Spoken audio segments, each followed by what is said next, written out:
Hi, I'm Andy Coons, President of the U.S. High-Speed Rail Association. We're here in Washington, D.C. for the Congressional hearing on intercity passenger rail.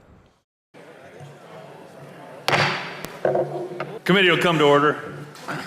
Before we begin, I'd ask unanimous consent that Transportation Infrastructure Committee members not on the subcommittee be permitted to sit with the subcommittee at today's hearing and ask questions. Without objection, so ordered. Good morning and welcome to today's hearing to consider the challenges and opportunities of intercity passenger rail service. At the outset, I want to thank Mr. Capuano. He and I have worked very closely on Amtrak for reauthorization for the last 5 years, as well as the FAST Act. We've continued to push reforms that help us to unleash capital across the country and establishing a good state of repair with Amtrak and other areas along the program. Also pleased to see the progress that's been made on the implementation of PRIA, the Passenger Rail Investment and Improvement Act of 2008.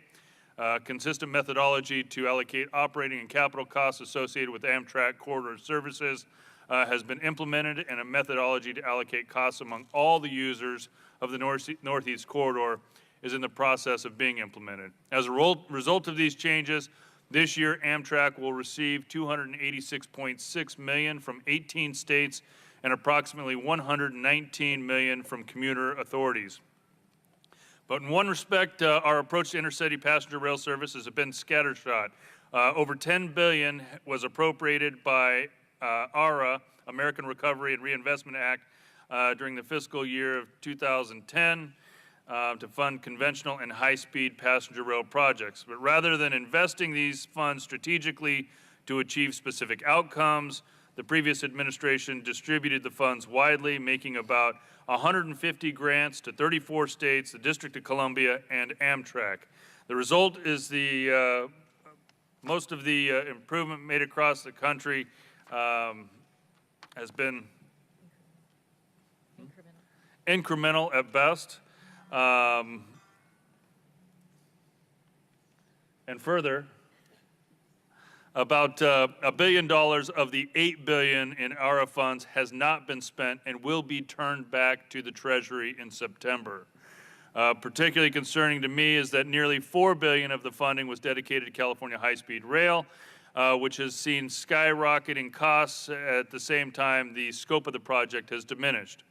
What was sold to the voters is a $33 billion project that would connect all of California's major cities by 2020, is now a $64 billion project without connections to Sacramento and San Diego, with an optimistic completion date of 2029 and blended service over commuter rail at both ends of the line.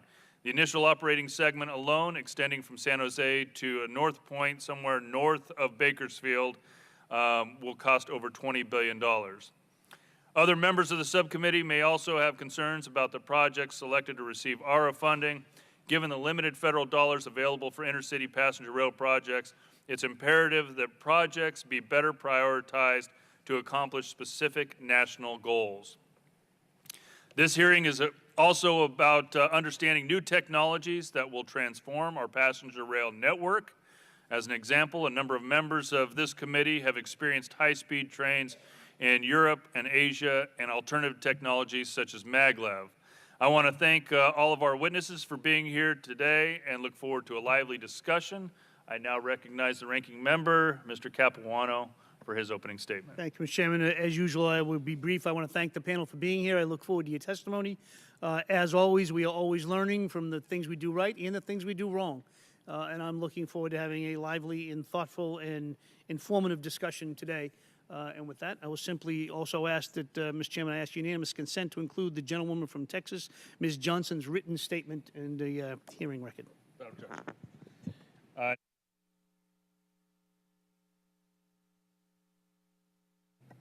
Thank you, Mr. Chairman. Thanks for this hearing today. It's titled, it's yet another in a series of building a 21st century infrastructure for America. But unfortunately, thus far, we're making no progress. In fact, the President has proposed to take us backwards. They had a much touted infrastructure week 2 weeks ago, which came out with a mishmash of devolution, privatization proposals, no really substantive move toward a needed federal investment in a number of modes. They also pointed at environmental regulation as being the only problem that is before us. Actually, 90% of projects in surface go forward with what's called a categorical exclusion, so no environmental analysis necessary. 5% go through a minimal process environmental analysis, and 5%, the largest, most major projects that impact millions of people, those go through a NEPA analysis, but that's not what's holding the states or the regions or these projects back. In fact, the Department of the Treasury came out with a report that says a lack of public funding is by far the most common factor hindering the completion of transportation and water infrastructure projects. So we got a lot of pretend going on. All we got to do is streamline. Well, we streamlined in the, whatever they called that, the MICA bill, and then we streamlined in the FAST Act. Most of that streamlining has not yet been implemented, and once that's implemented, these non-existent problems will be even more non-existent. So they also announced a dashboard, but of course the Obama administration had a dashboard, so that wasn't big progress either. And then the president's budget, $95 billion in cuts to highways, transit, and safety over 10 years, $20 billion in cuts to Transit New Start over 10 years, $1 billion to the Army Corps of Engineers, and even $250 million in the FAA. For the coming year. He also proposed to cut all 15 Amtrak long-distance routes. You know, that's, and he also wants to cut essential air service. So I think a lot of people living in smaller cities throughout the heartland of America are going to be a little surprised to wake up one day, find out they have no air service, they have no train service, but they can get on the newly tolled, privatized you know, interstate system and move themselves around as best they can. That's sort of where we're at today. So I really wish we could get down to the brass tacks of talking about building a 21st century infrastructure for this country.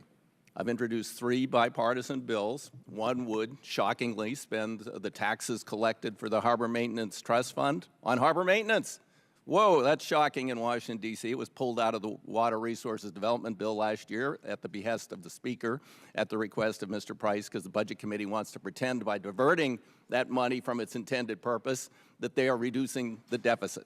$9 billion sitting in the Treasury, maybe, or evaporated into the ether. Number 2, lift the cap on passenger facility charges. I've introduced that with our colleague, Mr. Massey. And number 3, a penny for progress. Index the gas tax, could never go up more than 1.5 cents a gallon a year, borrow $500 billion over 13 years, and really get some things done. There's 3 proposals, total $560 billion of real investment. And all we've seen from the White House is privatization, and in fact, oh, they have one other great idea. They would bribe the states to sell their interstate.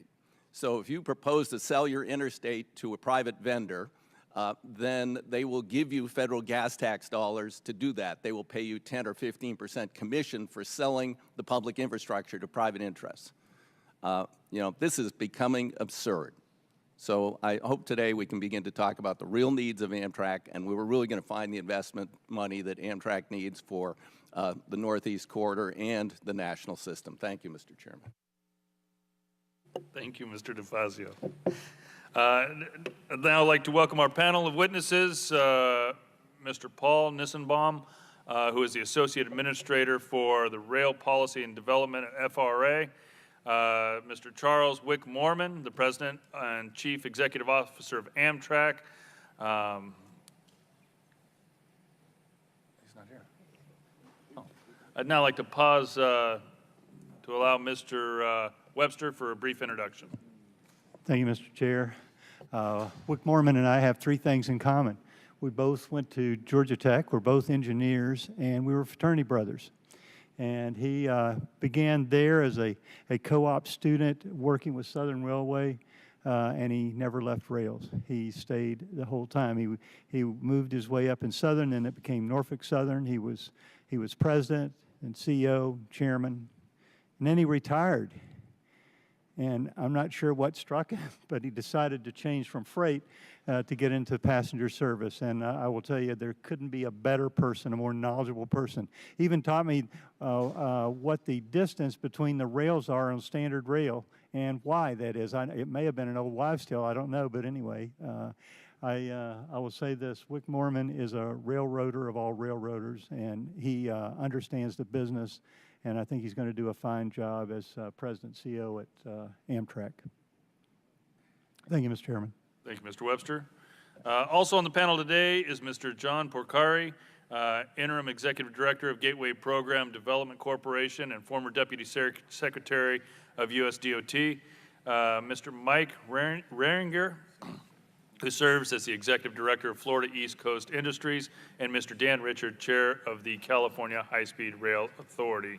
I would ask members, Mr. Nissenbaum is a career employee. There is no administrator. We're still waiting for staffing up of FRA, but he came at our request and may not be able to answer questions specific to the President's new plan.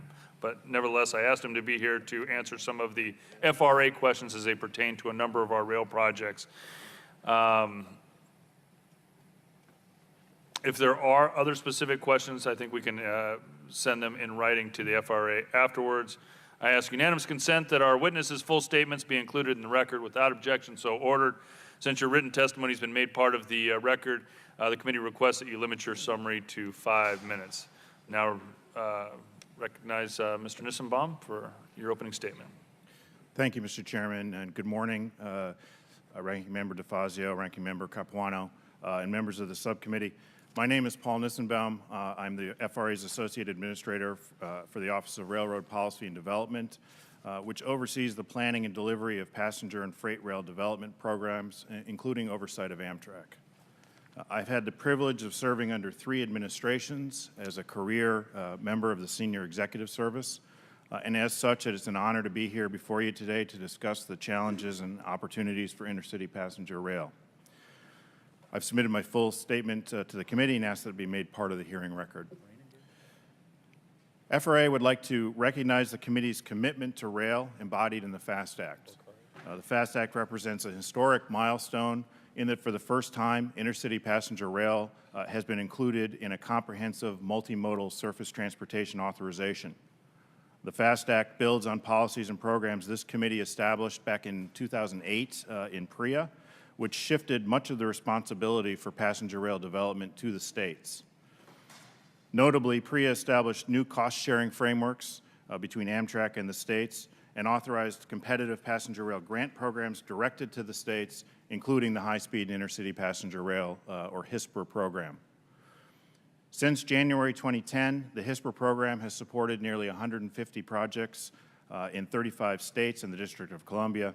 About 85% of those investments are concentrated in 6 corridors around the country. These projects are improving the rider experience by increasing reliability, adding new capacity, reducing travel times, and making stations and equipment more efficient and accessible. Many of these projects have benefited the broader rail network, including freight rail services, by increasing capacity, reducing congestion, and improving fluidity and safety. In addition to critical infrastructure projects, the HISPR program supported state planning, project development, and environmental work.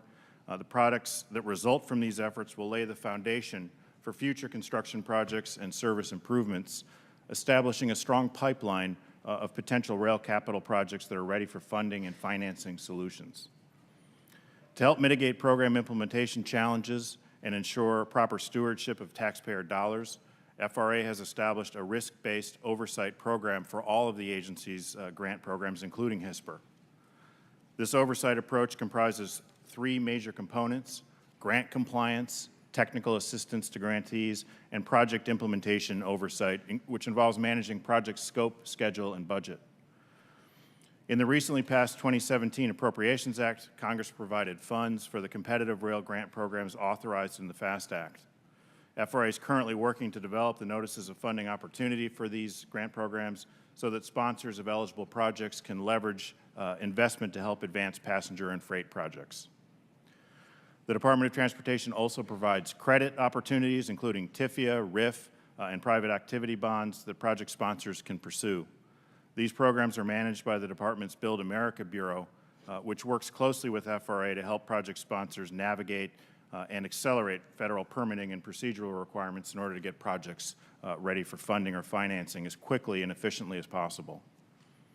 To that end, FRA is working on a number of project delivery reforms to reduce duplication of environmental reviews and enhance interagency coordination. FRA has also been working with Amtrak to make changes to its account structure and planning and reporting requirements. These reforms, which were developed under the leadership of this committee and included in the FAST Act, will significantly improve Amtrak's transparency in the delivery of its services. I'd like to close by thanking the committee for recognizing how integral rail is to a competitive U.S. multimodal transportation system. Making investments in rail that are market appropriate will ensure that we meet the demands of America's growing economy in a safe, reliable, and efficient manner while maximizing public benefits across all modes. Thank you again, Mr. Chairman, for the opportunity to testify, and I'm happy to answer any questions you may have. Thank you. Mr. Mormon, you're recognized for 5 minutes. Chairman Denham, ranking members Capuano and DeFazio, members of the subcommittee and fellow witnesses, good morning. Thank you. A special thanks to Representative Webster for that gracious introduction. I can tell you that many of our former fraternity brothers are very surprised that either of us amounted to anything. It is my privilege to be here today, or at least me, sorry, Dan, on behalf of Amtrak to discuss our role in America's multimodal transportation system. On many fronts, Amtrak is taking important steps to ensure that our business reaches the next level of success. Building on several years of record-setting ridership, last year we welcomed aboard a record 31.3 million passengers, and every day more than 300 of our trains carry almost 86,000 riders across the country. We serve more than 500 destinations in 46 states and the District of Columbia, over more than 21,000 miles of route. And we are the nation's only high-speed intercity passenger rail provider operating at speeds up to 150 miles per hour. More than half of our trains have a top speed of over 100 miles per hour. Building on my career in the private sector, I've led a reorganization of Amtrak over this past year to instill a more corporate culture through the company. We're focused on a more streamlined structure with enhanced project delivery capabilities. We're nearing our 50th anniversary, and as we approach that milestone, I can tell you we remain relentlessly focused on safety and efficiency. Already, we cover an industry-leading 94% of our operating expenses, and we spend $1.7 billion annually on domestic goods and services. We've simplified our chain of command, we've clarified responsibilities and accountabilities, and that will enable us to be more bottom-line driven and customer-centric. That's my objective with our employees, our customers, and with you, our investors. These changes will allow us to do more, to do what we do better, and to be more responsive to our federal, state, and local partners. The services we provide across our network perform a vital role in the country's transportation network. Whether it's long-distance trains connecting otherwise isolated communities across the country, or state-supported trains that have seen 90% growth in the last 18 years, or the Northeast Corridor, where Amtrak and its commuter partners help provide 820,000 passenger trips a day. Amtrak enables the economic vitality of America from rural towns to our largest cities. Any network as complex as ours will always face challenges, from weather disruptions and old equipment to limited capacity and rising customer expectations. We at Amtrak are tackling these head-on and applying new project delivery capabilities to the very difficult tasks associated with renewing our aging assets, strengthening our infrastructure, and upgrading to much-needed capacity. We would not be good stewards of the assets entrusted to us if we were not planning to rebuild and expand them as needed for the future. I'm sure many of you are aware of the Infrastructure Renewal at Penn Station program that we're about to begin this summer. It will accelerate years of overdue infrastructure renewal to deliver essential increases in reliability. And the necessity of this effort speaks to the stresses which the station's infrastructure is subject to. Penn Station today operates without a sufficient capacity margin to guarantee reliable delivery of service. And while we'll make genuine progress this summer, huge needs remain from our 1934 vintage electric traction system to work in our 1910 era tunnels. Beyond addressing the immediate needs, there are also serious capacity requirements through the Gateway Program Development Corporation, which my fellow witness and Acting Executive Director John Percari will describe. We're working with New Jersey Transit and the Port Authority of New York and New Jersey to address both capacity and resiliency through the Gateway program. It will replace aging and failure-prone structures such as the Portal and Sawtooth bridges and increase track, tunnel, bridge, and station capacity between Newark and Penn Station.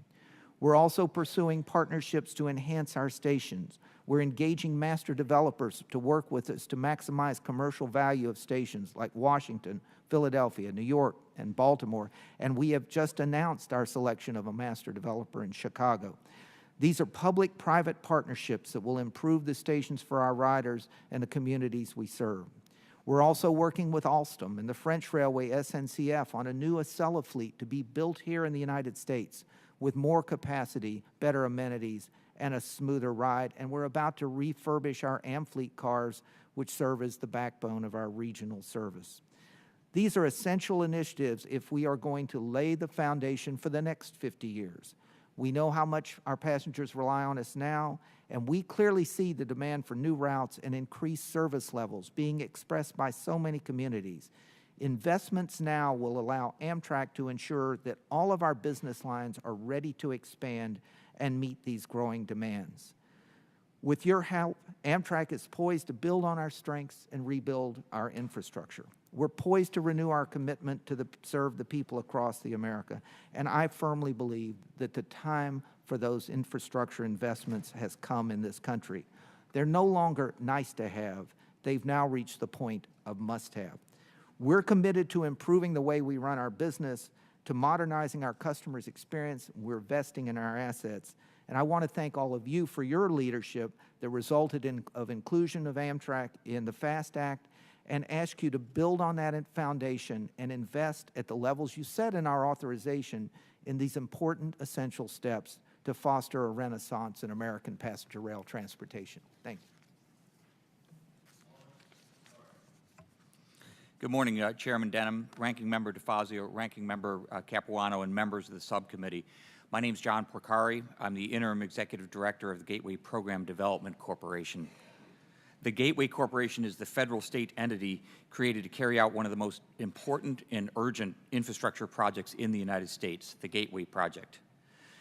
The 450-mile Northeast Corridor is the busiest rail corridor in the country, and the busiest section of this corridor is the part around New York City. Heading out of Manhattan to the northeast toward Boston, there are 4 tracks, which gives the system redundancy to allow maintenance to be performed and to respond to incidents. Unfortunately, in the other direction, where trains travel under the Hudson River to New Jersey and eventually to Washington, this is not the case. There are just 2 tracks.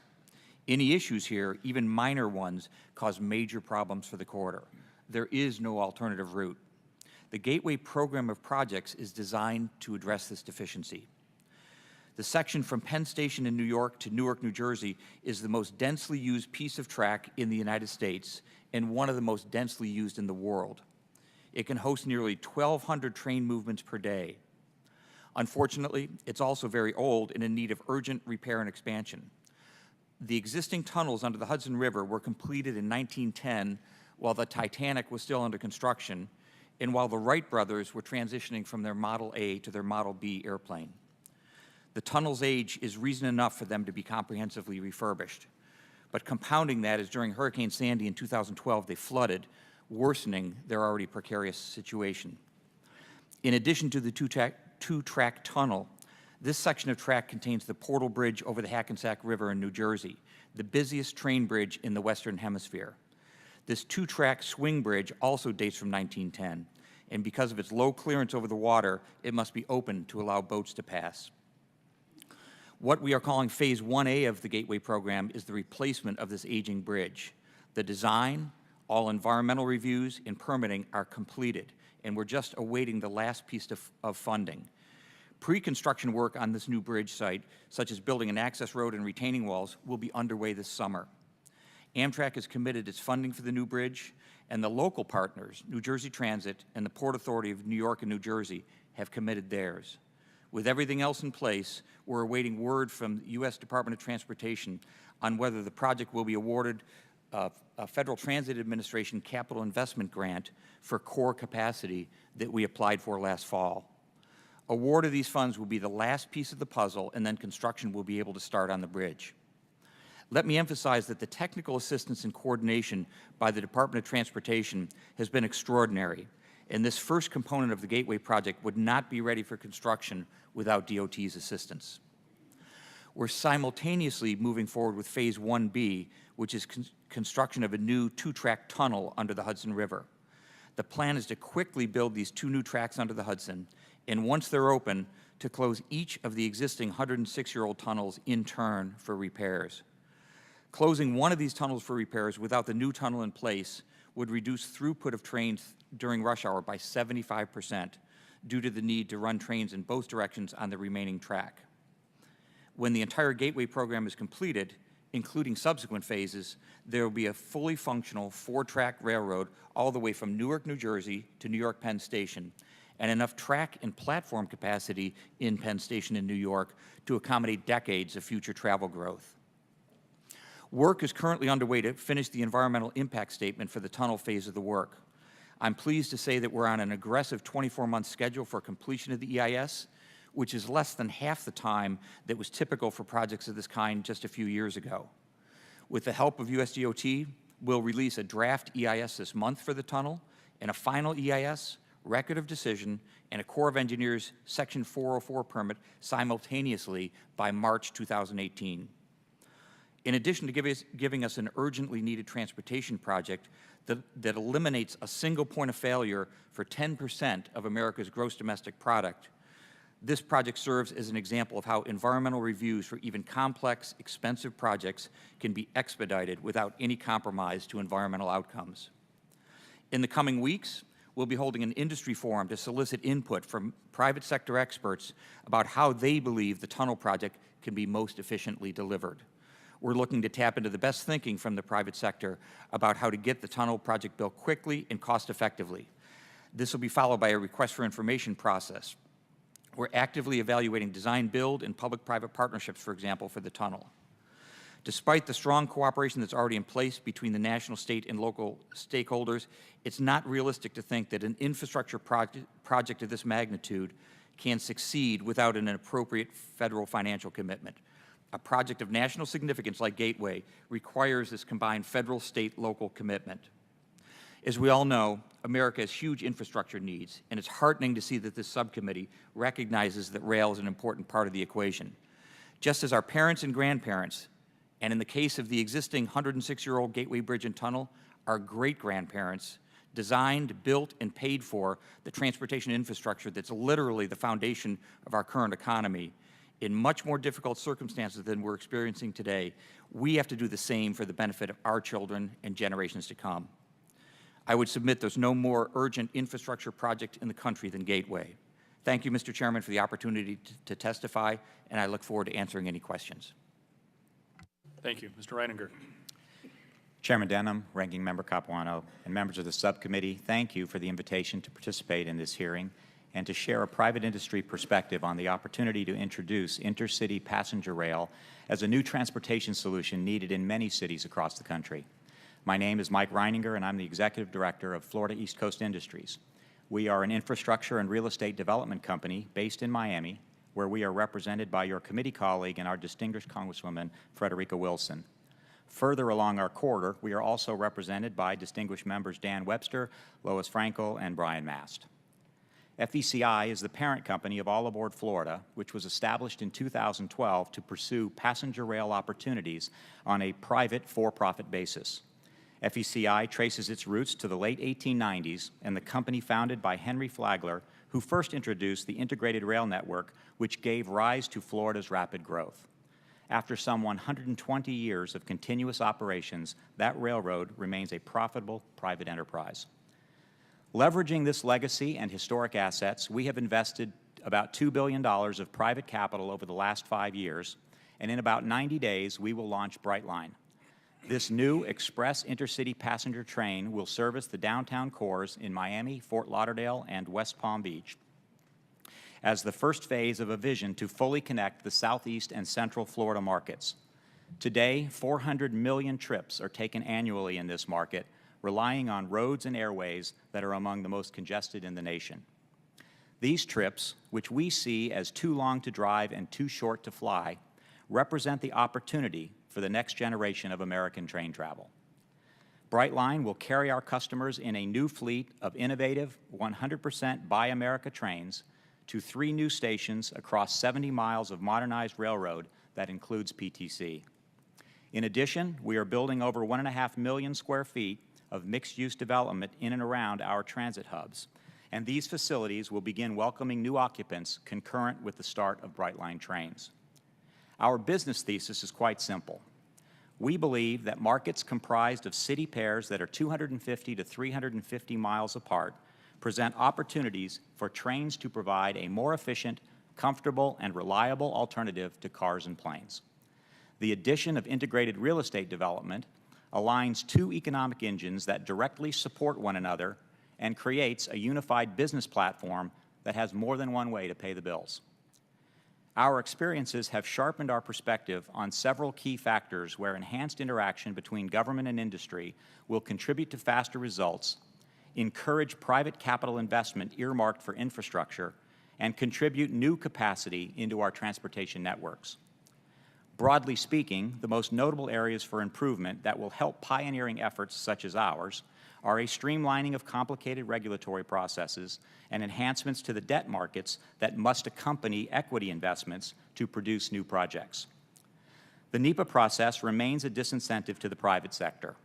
And while there is ample equity, such as ours, ready to invest in transportation, the lack of precedent for new systems, coupled with uncertain permitting, have limited the availability of the appropriate debt needed to complete the capital equation. Both issues can benefit from retooling of already existing structures. Our own experiences with expanding our business into its second phase, an incremental investment of $2 billion, clearly demonstrates these points. Our project underwent a comprehensive 2.5-year-long NEPA study, resulting in the publishing of a final EIS. Yet 4.5 years after it began, the process has still not resulted in the outcomes that will facilitate needed permits. Rationalization of this reality will save enormous time and money and produce much better results. Programs such as private activity bonds, RIF, or TIFIA loans are underutilized for greenfield developments as they suffer from opaque and complex rules that discourage their use. Yet we are encouraged that these existing programs could be easily revised to remove ambiguity and provide exactly the kind of efficient debt needed to incent investment and create progress. As the demand for services such as Brightline continue to emerge, the opportunity to catalyze the direction of private capital against the infrastructure challenge can be effected through needed reforms that will align the interests and strengths of government and industry toward common goals. As we work toward the launch of our business and the expansion of our system, we welcome the opportunity to contribute to enhanced solutions to these issues. Thank you for the opportunity to share these thoughts with you today, and I'll welcome questions. Thank you. Mr. Richard? Good morning, Chairman Denham, Ranking Member DeFazio, Ranking Member Capuano. My name is Dan Richard. I am the chair of the governing board of the California High-Speed Rail Authority, and it's a privilege to appear before this committee today. My written testimony gives a comprehensive view of both the status and the future of the California High-Speed Rail program. In the few short minutes here, I'd like to emphasize 3 points. First, as we sit here today, construction of America's first true high-speed rail system is underway in California. The 119-mile spinal section of the project, with $3 billion of contracts already underway, has put 1,200 workers at 14 sites to work building this project. And this has all resulted from the American Reinvestment and Recovery Act, and I wanted to report to you that that act is performing as it was designed, and we thank the Congress of the United States and the administration for this support. As a result of this, right now, 630 private sector firms are working on the project. Of that, 373 small businesses. And I know, Mr. Chairman, of special interest to you, 45 businesses that are owned and operated by disabled American veterans are working on the high-speed rail project in California today. And it's not just the businesses that are owned. Veterans like a 32-year-old former Marine, Fernando Madrigal, is now earning $22 an hour as a third-year apprentice electrician, having served our country in Iraq and Afghanistan. This is what the ARA Act was intended to do, and it is performing as you wanted it to. I also want this committee and the Congress to know that in this construction activity, every ounce of steel, every ounce of concrete that is being used right now is produced in America, domestically. And we will continue to respect the Buy America provisions that were installed by the Congress as we move forward. In addition to the direct work having dramatic direct effects on unemployment in one of the most challenging, economically challenging regions in California, we've seen, for example, that the unemployment rate in Fresno County, which ranks as, in fact, the poorest county in California with a 25.2% poverty rate. The unemployment rate in Fresno County has fallen below 10% for only the fourth time in the last 25 years. And that's attributable to the investments that are being made by high-speed rail. And there are indirect benefits as well. Part of this construction will remove 55 at-grade crossings, dangerous at-grade crossings up and down the Central Valley of California, and replace them with grade separations. And we are expanding freight capacity by moving to a new parallel passenger rail system, and this is very important. So the high-speed rail program is under construction. It's having dramatic effects immediately in California, in an area that has suffered historic underinvestment in our state. The second point that I want to make is that our next step is to connect the Central Valley of California with the Silicon Valley of California. And that will be a 250-mile stretch from north of Bakersfield up through Fresno and into San Jose and ultimately San Francisco.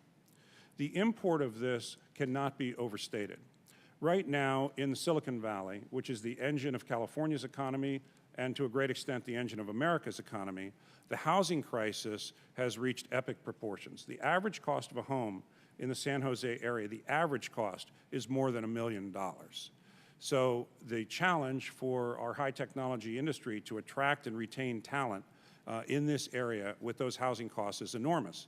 Today, instead of taking a Google bus from San Francisco, which takes an hour, we now see the prospect of high-speed rail service connecting San Jose to Merced and Fresno with 40 and 50-minute trips. And the technology leaders in Silicon Valley are extremely excited about this prospect of bringing a jobs housing balance to a region that has not had that. And just last week, Google announced the creation of a 20,000-person campus right at the Diridon station, which will be the densest transportation hub in the West, with high-speed rail, BART, Amtrak, Caltrain, and so forth, all serving that region. Finally, I want to make the point that at this point in our program, we are beginning the transition to commercialization. The California High-Speed Rail program will be a privately operated system.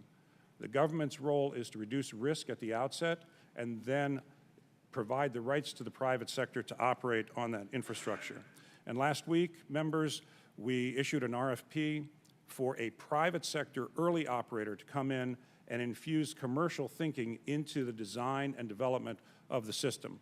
5 international bid teams have all qualified for that, and we expect to receive robust competition. So we are underway with construction of this system. We see the next step leading to either further connections between our economic regions, and we're moving towards the commercialization sector of commercialization phase of high-speed rail in California. I think these are exciting developments for our state and our nation. I thank you for the opportunity to appear here today and look forward to your questions. Thank you, and I thank each of our witnesses for joining us today. We will have at least 2 rounds of questions. I know that there are a number of questions. This entire panel wants to hear about infrastructure and investment across the country, as well as the progress of each of these projects, as well as the oversight. I'll start this morning off, Mr. Richard. First of all, thank you. You have appeared many times in front of this committee. We do have a lot of questions, as this is the first high-speed rail investment in the country. We want to make sure that we do it right. We also want to make sure that what was proposed to taxpayers is adhered to. And so that has raised a number of questions as we move forward on investment. I want to follow up on some of our previous hearings. First of all, and before I start, let me also thank you. I've taken you up on your request at the invitation of Congressman Costa to actually go on site, take a look at some of the jobs, take a look at some of the investment, as well as report back to this committee on this. So I want to thank you for your openness and invitation on that, and look forward to, over the next couple months, taking you up on that offer. First of all, on page 13 of your 2016 business plan, it states, and I quote, since the inception of planning for high-speed rail in California, it's been assumed that the program would be funded with federal funds, state funds, and private sector investment, each at approximately 1/3. Are you still confident we're at a third, and a third? Well, first of all, thank you, Mr. Chairman, for your remarks. And I guess I would have to say honestly that I don't think there's any question about the state's share of this, reaching roughly a third of the cost. Our analyses show that the potential revenues that would generate private sector investment would equal about a third of the cost. As we sit here today, Mr. Chairman, I think the question for us is the federal participation. Right now, of the $64 billion, the federal commitment is about $3.5 billion, representing 5% share of federal support for this project. And I would submit to you that that is far lower than historically has been the case. California has committed both bond money, state cap and trade money. Those programs are moving forward. We see $20 billion of private sector investment. That's about a third. And I would hope, Mr. Chairman, that as this Congress and the administration sees the private sector and the state contributions to this, that we can have a different conversation about the federal support than we've had in the past few years. So my confidence level depends on that. And so far, the amount of expenditures that you've had so far has been primarily federal dollars. Yes, sir. And Mr. Chairman, we appreciate the fact that the Department of Transportation, through the tapered match approach, has allowed us to get going on this program when there was, in the past, some litigation and other challenges. We are on the threshold of completing the expenditure of the ARA money. Further federal money for us under the FY10 grant will have to wait under the terms of the agreement until California reaches its match. We have started to do that, and we see that moving forward appropriately. And our previous hearing, from memory, our previous hearing last year, you had stated that you would not need any more federal dollars under the initial construction segment. Is that still correct? That is still correct, Mr. Chairman. But you are still counting on federal government to come up with roughly $20 billion of the $64 billion needed for phase one. I would say the right verb there is we're hoping for it. I don't know that we're counting on it as we sit here today. And the import of that will simply be that if the federal government does not provide additional support, it will certainly slow the development of the program. I think it's important to note that we have designed our program to be delivered in segments. Each segment will have utility, and as we complete each segment, the risk goes down. So my hope is that the federal government would look at areas where there are gaps to fill in or other things like that, and I think we can have that conversation at that point.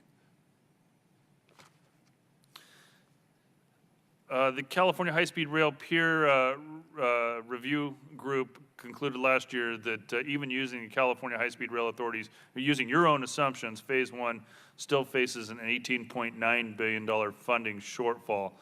Can you briefly describe, in the short amount of time we have left, what revenue sources are you counting on to fill that gap? Well, again, I think the biggest part of that is I think they assumed that there was not necessarily going to be additional federal support at this point, so federal dollars could be a source of that. Mr. Chairman, we're just also starting to look at a number of ancillary revenue opportunities. In Japan, the Japanese experience is they get about 32% of their revenues from real estate development around the stations. We're just beginning to look at that kind of issue, leasing our right-of-way for fiber optic and other things. So I think we can provide this committee with a more detailed assessment of that. We don't have our arms fully around that, but we do kind of have in sight what directions we would go in to fill those gaps in the future. I'm about out of time here, but what I hear you saying is asset recycling might be something that you're looking at for California high-speed rail, and that might help you to fill some of that gap. Mr. Chairman, I was taught not to step into a bar fight. Rather not, if I can. Thank you. Mr. Capuano, recognized for 5 minutes. Mr. DeFazio, recognized for 5 minutes. Oh, respect. Thank you. Thank you for your respect. For Mr. Nissenbaum, you know, we did put additional streamlining requirement. We basically made rail projects eligible for streamlining that we'd previously adopted for highway projects. Has that been implemented yet? So we're in the process of working with Federal Highways and Federal Transit to join their NEPA regulations per the FAST Act, and that's in process, and we expect that out soon. Will that require a rulemaking on your part? It does. It requires us to join in with the rule that the Federal Highways and Federal Transit is updating right now. Okay, so you'll be part and parcel of that rulemaking, but of course you can't do any rulemaking right now. Well, not allowed to do rules. Yeah, rules are under the regulatory review committee right now, Right. but we expect rules like that will be moving forward. Okay, now here's a case where we're going to have a rulemaking that'll expedite projects, which so I think almost everyone would agree that's beneficial, although some people will be concerned that there won't be adequate environmental protections, perhaps. I don't think that's the case. But you're going to have to find two other rules to repeal, right? I mean, if you become part of the highway rule, and the new rule is that you have to repeal two rules to adopt a rule, even if that rule is beneficial and is streamlining, what two rules are you going to do away with? So what I can tell you is that there's support within the administration to advance environmental streamlining. This is consistent with that principle, and at this point, we see no reason why we can't move forward full steam ahead on that. Okay. To President Moorman, the president has proposed, for you to focus on, core assets or something like that, and they want to get rid of all your long-distance routes. And as I said in my opening remarks, that would leave many communities throughout the heartland of America without either air service or rail service. Is that going to save you money if we cut all those routes, and will it have an impact beyond the heartland of America? That's an excellent question in that while I think there's a conversation that you can have about the efficacy and the need of just the long-distance network and the routes that we serve, the true impact is more severe in that when you look at how Amtrak does its accounting and look at the long-distance network itself, the long-distance fares, which are roughly $500 million a year, cover the fuel costs, cover the crew costs, and cover the base operation of the network, where the loss is incurred really is in the allocated cost, the cost of the reservation system for the entire network, for the law department, all of the SG&A. And if, in fact, the funding for the long-distance network was withdrawn abruptly and we were ordered to stop it, we would lose all of the revenue. We would have significant labor protection because we, like all railroads, have labor protection in our agreements, and we would continue to incur most of our labor costs, which would be $300 to $400 million, and then all of the allocated costs that now go with the long-distance network, we would cut some, but the rest would just then go to the states, back to the state-supported business and the corridor. The net result of an abrupt change like that we would essentially stop investing in the Northeast corridor. We would not have the cash. Okay, that's helpful. Just one, and Mr. Bricari, your project, I was just talking to my colleague, Mr. Payne here about, what's the name of that bridge? Portal Bridge. The Portal Bridge. And he was talking about, he witnessed it opening and closing, but it doesn't quite line up, so the guy gets out a sledgehammer. And, are we near the point of failure on this bridge? It's an excellent question. The good news is it functions very well for a 106-year-old bridge, but the bad news is it is 106 years old. And there have been operationally repeated incidents where it doesn't open and close successfully, which stops the entire Northeast corridor. That's in addition to the capacity issues. One of the design features of the new bridge that we're ready for construction on is it is high enough over the Hackensack River that it does not have to open or close. It will be a fixed span bridge. Yes, it is true that blunt instruments have to be used at times to make it operate, and it's ironic that we're having a hearing on building a 21st century infrastructure, and it starts with, in my estimation, taking some early 20th century infrastructure and trying to rehabilitate it and replace it. Okay, thank you. Thank you, Mr. Chairman. Mr. Duncan. Thank you, Mr. Chairman. Mr. Moorman, in your testimony, you said you're now covering 94% of our investment, and I would like to have you explain that just a little bit more. And you said also it's a record, and I would like to know, how does that compare to what would that figure have been, say, 10 years ago or a few years ago? We do cover 94% of our operating costs, and as I said, if you look across the globe, that's an admirable number. I can only speculate about 10 years ago. I would tell you I know it would be substantially less. And Amtrak has done a lot of things to improve that. The revenues on the Northeast Corridor with the introduction of Acela were a big component of that. And I won't sit here today and tell you that we'll get to 100% next year or the year after, but I think we'll continue to drive that down. The staff tells us that you had a loss on operations last year of $800 million. Do you see that going down, or is that the look on your face? You seem to think that may not be accurate. I am not sure, Congressman, where that number came from. If you look at our reporting, the operating loss for the company last year was $230 million. $230 million. Yes, sir. Sorry. Okay. All right, Mr. Reininger, people all over the country are moving from the high-tax states to the low-tax states, and an example of that, New York had 41 congressmen in the 1970s. Now they've got 27, and I was told last week they're going to go to 25 maybe in the next census. Nothing against New York, but it's because this has been very beneficial to my state. The Nashville area is exploding in population, and the Knoxville area, which I represent, is having very fast growth, just right behind Nashville.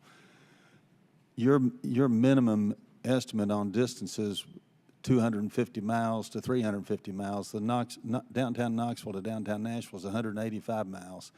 Do you think that a route between Knoxville and Nashville could be profitable, considering the tremendous population growth that both cities are having?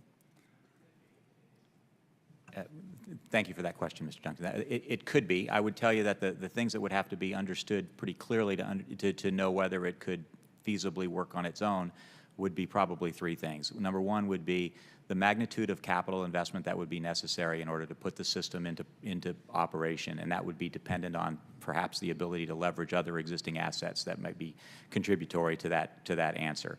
Number two is the absolute size of the marketplace that you have, including the diversity of the passengers that you would be fulfilling. Are they all business travelers, or are there other market segments that could supplement sort of that overall market equation? And then importantly, it will be the nature of the service relative to the alternatives. Will traveling by train be a quicker and more reliable service than the alternative, which would probably be predominantly driving in that particular case? And if it is, then history has shown us across the world that there is an opportunity for a successful passenger train implementation in those kinds of markets. All right.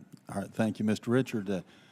Once again, the staff tells me that the original estimate on the cost of your project was approximately 22 to 25 billion, and that now we're already at 64, 65 billion.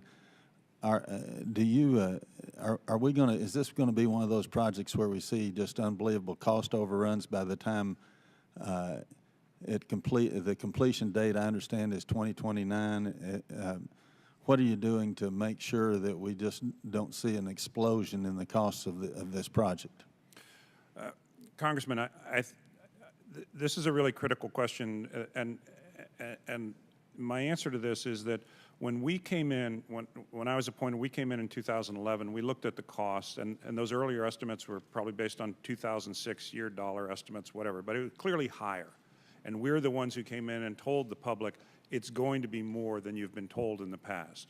And notwithstanding that, our legislature decided to move forward. But as I've reflected on this, and I think this is a critical point, the cost growth that we've seen now is not the result of construction costs going out of control. In fact, there's really been very little of that. Our construction bids have come in hundreds of millions of dollars below the engineers' estimates. The cost growth in the program is the difference between what people estimated when they were looking at a map and had a magic marker and were drawing it, and when you actually get out there and find that, you know, you're really going to have to move this food processing facility. You're really going to have to underground in this area. You're really going to have to protect this ag land over here. You're going to have to protect this waterway over here.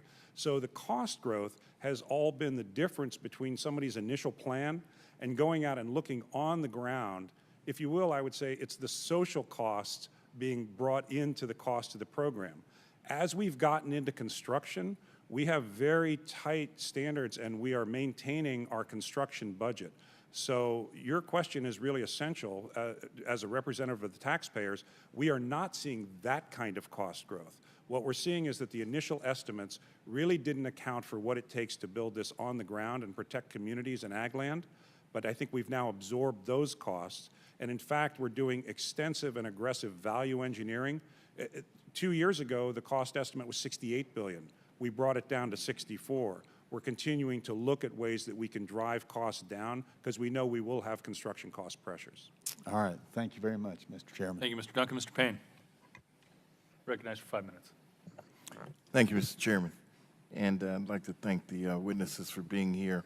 And just to piggyback on what the ranking member was talking about in terms of the Portal Bridge, I had the opportunity to go out to the Portal Bridge and visit that piece of infrastructure.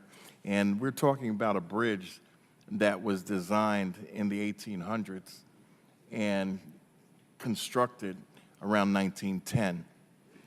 And this bridge, if it goes down, stops traffic between Massachusetts and Florida. This one bridge. I mean, the only thing, and if I'm not mistaken, Mr. Picari, all the other funding is in place except for the federal part of that. Is that correct? Yes, that is correct. And so this is something that, from my understanding, is shovel-ready with the input of the federal government's dollars, that we can start on this project, create the 4 lanes that are necessary, and to make sure that this vital piece of infrastructure does not hamper the the entire northeast coast. Am I correct? That's correct. It's not only shovel-ready, it's shovel-worthy. I like to describe it as a single point of failure for 10% of America's GDP, because that's really what that bridge is. As I mentioned in my testimony, we'll be doing early construction activities, pre-construction work this summer on the site, building an access road, retaining walls, and the like. We are ready to go, and it's 100% permitted, designed, and ready for bid. Okay.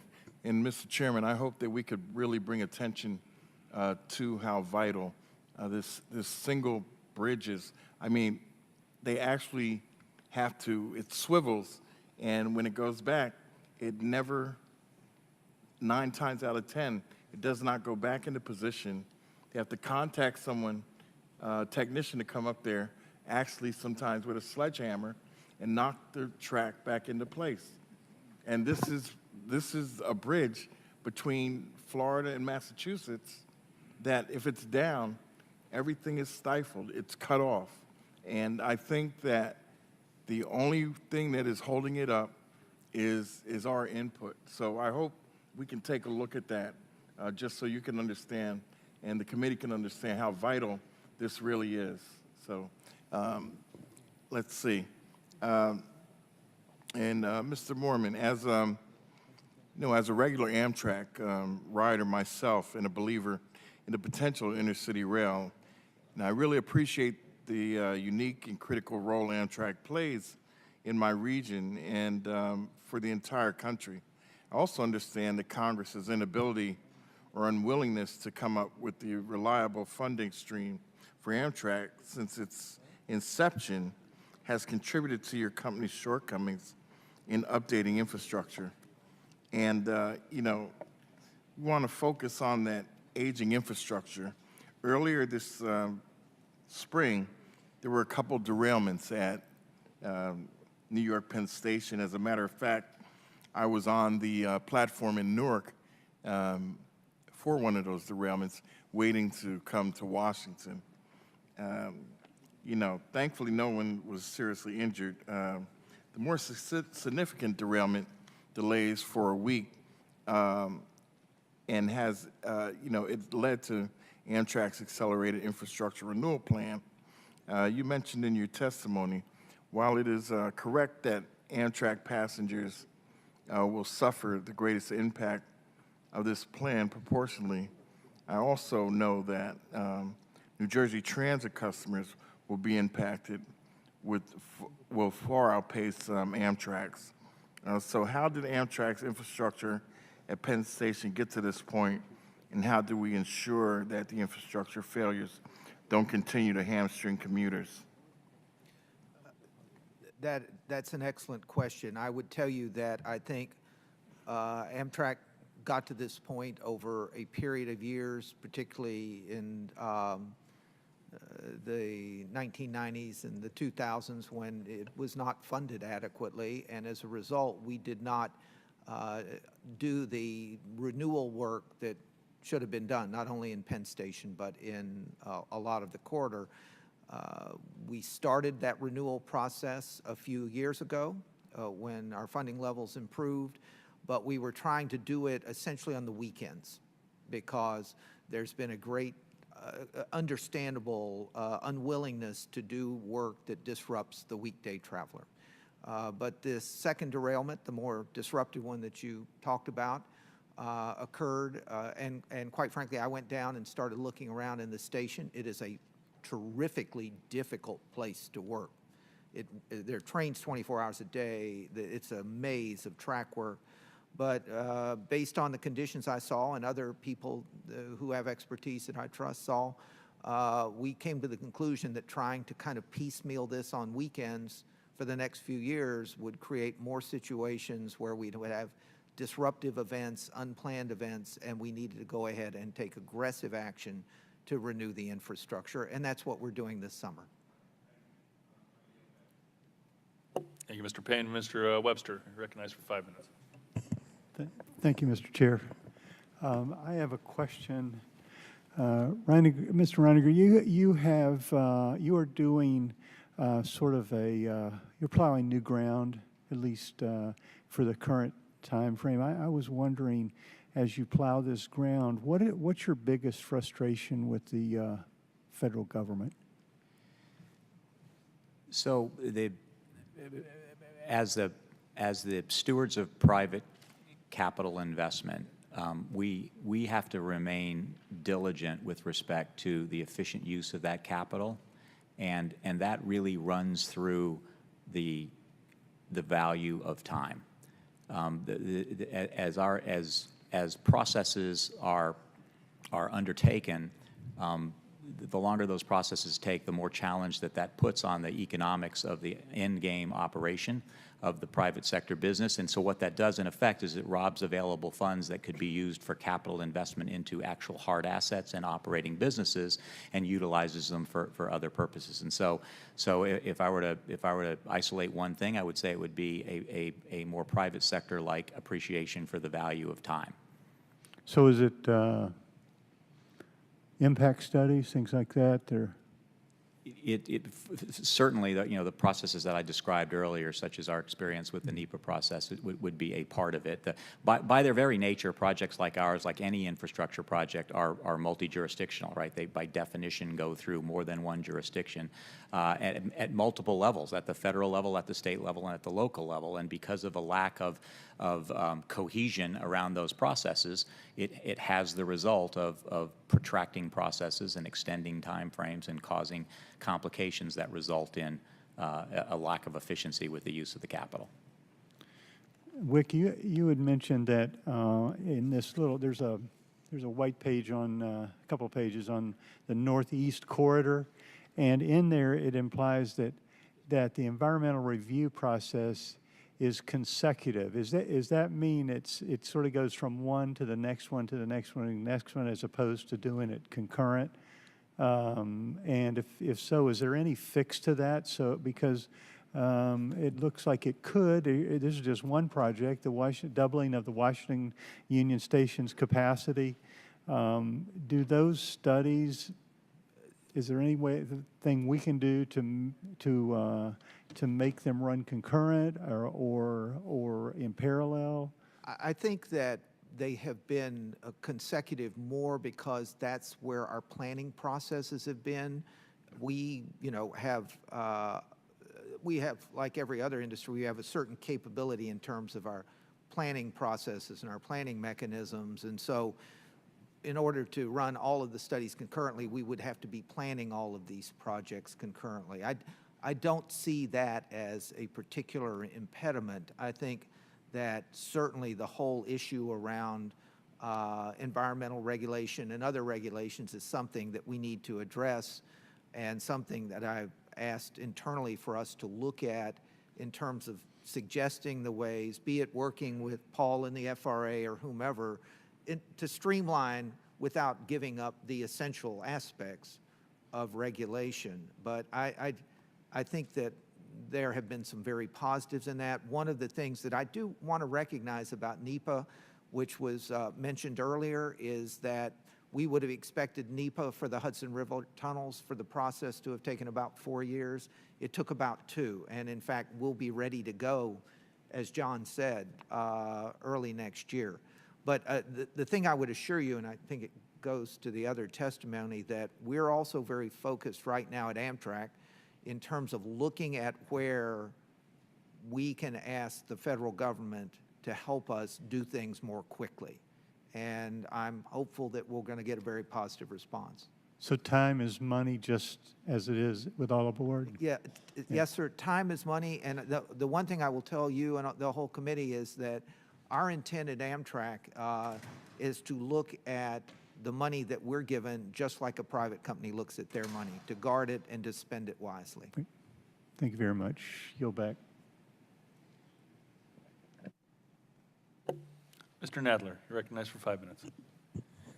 Thank you, Mr. Chairman. Mr. Procari, as you pointed out in your testimony, the Hudson River tunnels were completed in 1910 while the Titanic was under construction. They've lasted better than the Titanic, I must say. Amtrak's infrastructure along the Northeast Corridor is not just old, but it has suffered decades of underinvestment. Congress has for many years refused to provide adequate funding to bring the system into a state of good repair, let alone to upgrade it. We should have built new tunnels and expanded capacity in the Northeast Corridor long ago, but the damage to the existing tunnels caused by Hurricane Sandy has brought a real new urgency to the situation. The Gateway project, which includes the construction of a new tunnel under the Hudson, is widely recognized as one of the highest priority transportation projects in the country. But it will take more than lip service to get it done. We need a willingness to spend real federal funds. Mr. Bakari and Mr. Moorman, which federal programs are you depending on to fund the Gateway project? Excellent question. So as I mentioned, the local funding's in place for the first piece of it, the Portal North Bridge. The federal funding we have requested for that is what's called the Core Capacity Program within the Federal Transit Administration, because you're literally adding to the core capacity of an existing system. For the tunnel portion of the project, it would be similarly structured with a local commitment, and the federal commitment would likely be the Core Capacity Program as well. I should point out that for the tunnel, regardless of the delivery methodology, in other words, whether it's design, bid, build, public-private partnership, so it could well include private investment as part of it. In any event, a substantial federal investment component is required. In my experience nationwide, there is no project of national significance that doesn't require a federal funding investment. Did you want to add to that, or? I would point out, just to build on John's last point, that I'm a great believer in private investment. And You would what? I'm sorry? I'm a great believer in private investment and the efficiency of the private sector in delivering projects. But when you look at something like Gateway, we will do everything we can to structure a private investment component of that. But at the end of the day, that's a limited mechanism, and it just requires significant federal investment and significant state investment to get the job done. Yeah, now the President's budget proposes to cut funding for Amtrak by almost 50%, which also includes cutting the Northeast Corridor by $93 million, or about 28%. The President's budget also recommends phasing down FDA capital investment grants, new starts, and core capacity grants. And DOT announced that it does not intend to sign any new full funding grant agreements under the program. Again, if Congress were to enact the President's budget request, or if FTA were to refuse to sign FFGA full funding grant agreements for new projects, what would that mean for the Gateway project? To be clear, Mr. Nadler, for both the Portal Bridge and the tunnel, those projects cannot go forward without a federal commitment. So the President's budget would foreclose these projects? Yes, it would. Thank you. Mr. Nissenbaum, if the administration proposes to cut all of these important transportation programs, how does the administration expect to fund the Gateway project? So, as you know, Congressman, the Gateway program is made up of a series of projects, independent projects, starting with Portal Bridge, the Hudson Tunnels, and there are others. Well, there are two basic ones, Portal Bridge and Hudson Tunnels. Everything else is smaller. Right. And our responsibility is to advance those projects through the development process so that we're overseeing the engineering and the environmental process. And as John has mentioned, the Portal Bridge has completed the environmental process, and that's ready. The Hudson Tunnels were in the middle of. But you're not answering my question. As Mr. Porcari said, if there are no new FFGAs, if the core funding, core capacity grants are phased down, there is no possibility of the Gateway project, the Portal Bridge and the Gateway and the tunnels going ahead. So again, if the administration proposes to cut these important transportation programs, how does the administration expect to fund the Gateway project? Or do you think, I mean, it's one or the other, either there has to be a way the administration is thinking of funding the project, or it thinks that we can let the Northeast Corridor fall apart. Which is it? So what I can speak to is our role at FRA in the process. Excuse me, I'm not interested in the process. How does the administration envision, in light of its budget proposals, that this admittedly key core project for the country will be funded? And again, in my position, what I can speak to is we take each project as they come to us. When funding is provided and when it's available, we evaluate those projects. We do the environmental work associated with them.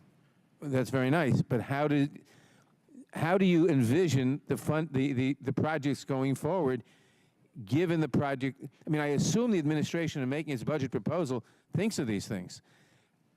Given the administration's budget proposal, how can this project go forward? Is there any way it can go forward? I'm not interested in the environmental assessment. How can it be funded if the administration proposal and the budget goes forward? Or does the administration think it shouldn't be funded? So at the risk of being redundant, I apologize, Congressman. Again, my role in this process is to evaluate what's in front of us. Well, let me say my time is running out. Let me just ask then, if the administration, if you go back to the administration and get for this committee a reply, if Congress were to agree with the administration's budget proposals, how the administration envisions the Gateway project being funded, and if it can't answer that question, does it think the Gateway project is not crucial to the country? It's got to either think it isn't crucial, and so why bother funding it, or it is crucial, in which case it has to have in mind a way of funding it, one or the other. So which is it, and please specify. So I'm asking that you get us an answer for that question. I'd be happy to bring that back to the department, get your response. Thank you. I yield back. Thank you, Mr. Nadler. Mr. Mitchell, you're recognized for 5 minutes. Thank you, Mr. Chair. Mr. Mormon, can you help me with a couple of questions? The FAST Act required that Amtrak implement a new count structure and separate accounts for the Northeast Corridor and the national network. That was originally required by the end of December 4th, 2016. Like many things I've found here in Congress, that doesn't happen, apparently. That accounting structure was not submitted by the end of June when it was promised, or by June 2nd. We seem to have a problem of getting what is a pretty simple structure. I come from private business, and accounting structure is not that hard to modify and put in place. When can we expect to receive that from Amtrak? What's the problem? Well, we have submitted the first draft of that accounting structure, but I can talk to you about what the issues have been. And as you know, I arrived here in September. Yes, sir. And immediately was immersed in this. One of the complications is that it's a fairly complex set of changes to the accounting structure, and just driving them out of the Amtrak accounting systems was not particularly easy to do, because it required a lot of understanding and manipulation of accounts to divide them into the appropriate buckets. The second was, quite frankly, that in January of this year, we reorganized at Amtrak to, I think, accomplish some very meaningful things, and that delayed the process. But we understand the importance of it. That work is being done. I have seen the drafts of the accounting structure. There's another piece of this, which is the 5-year business plans, which I think were a great part of the FAST Act, and we'll be submitting them shortly as well. Well, I appreciate the feedback. It's, how do you, I mean, we've gone along this path for a while now, trying to identify where you're able to cover costs and where not. It's $230 million is currently your operating loss last year, and we need to get that on schedule. We need to get, how do you determine how you're, I mean, I ran a business and we had accounting down to the project level in order to identify what was working and what wasn't. Right. So you have a draft. Where's that draft been submitted? What is it? Yeah, the draft is coming in at the end of this month on the 5-year plans, and they're currently, Amtrak is currently reporting on the new business line structure in their monthly reports. I thought we were supposed to receive that, and certainly would like to see that structure when you do have that, Mr. Chair. Way back in 2005, the Inspector General recommended reducing or eliminating the sleeper service because of the ongoing losses in that. He estimated that the chase savings could be $158 million a year. It hasn't been done. What other alternatives are you considering that will achieve similar savings? Well, I think that's a great question, and it goes back to this whole discussion about running Amtrak as a business. When you look at our sleeper service, there are a lot of times of the year where there's a lot of demand. It's full. And I think that Amtrak can do a significantly better job in its revenue analysis, in its pricing systems, in order to price for the demand appropriately. And I would tell you that I think we can cut those losses substantially just by doing a smarter, better job of understanding the market and pricing, and that's the path that we're going down. I appreciate it. If we can, Mr. Richard, for a second, if we can talk for as much time as I have available about the high-speed rail project. Again, I come from 35 years in private business, nothing of the scale of this. It's quite impressive. The original estimate was $25 billion. We're now at north of $60 billion. Even if you adjust for inflation, that's quite an achievement in terms of cost. You describe the reasons for the cost changes or overruns as being social costs because the plan didn't quite adjust for having to protect certain areas, go underground, all those kinds of things. I have to tell you, if I went to my board of directors and said, well, we originally planned X, but we didn't plan for whatever in building out this project, do you know what the response would have been? Congressman, having spent a decade working for one of America's largest corporations as a senior officer, yes, I do. Mr. Richard, what would happen if you were a CEO of a company, you came and said, we're off by 2.5 times? Well, they would do what our state did, which is they'd bring in new leadership, and so I was part of that new leadership. We're the ones who looked at those numbers. We're the ones who told the public what the new numbers were going to be. We were honest with the public about that. We were honest with our legislature about that. Let me stop you because I have limited time, and I appreciate it. Mr. Chair, do I have time for one more question, Mr. Dunn? Thank you, sir. Maybe you could submit for the record. I guess the question I now have is the state depended upon financing a big part of their contributions to the cap and trade program, which the peer review group has raised serious questions about the viability of that, its ability to support the funding, either bonds or direct funding for this program. I'd like to get in detail a response from the group as to how they're addressing that concern, which doesn't seem to be allayed at this point in time. As we continue to look at this as some form of investment, we need some response of how your group is addressing that, because it seems to be a significant flaw in the state's funding mechanism. And I'll yield back the deference to time. We'll be happy to, and I'd like to be able to discuss that, but we'll be happy to. Thank you, sir, and I'll yield back. Thank you, Mr. Chair. Thank you. Ms. Esty, recognized for 5 minutes. Thank you, Mr. Chairman, and thank you all for coming today and helping enlighten us. I represent Connecticut, and I have constituents who ride these rails every day, and I have particular concerns about the Northeast Corridor and what some of these funding proposals would do to people I represent who rely on this to get to and from work. So, Mr. Nessenbaum, the Northeast Corridor Future has proposed an alternative route, a coastal route, and it seems to be preferring that. There has been a great deal of public opposition, as I'm sure you're aware, and I am wondering and environmental concerns about the number of waterways that would have to be crossed and what that might do. I'm wondering if there's been any reconsideration of that route, given the strong amount of public opposition. So, yes, we've spent quite a bit of time in Connecticut and heard from lots of your constituents, and that's been very valuable in the process. And it is part of the environmental process to do that, to have the public hearings, to have public meetings, to get input. And so we are in the process of considering all of those comments and putting together our record of decision on Northeast Corridor Future, and would expect that out soon.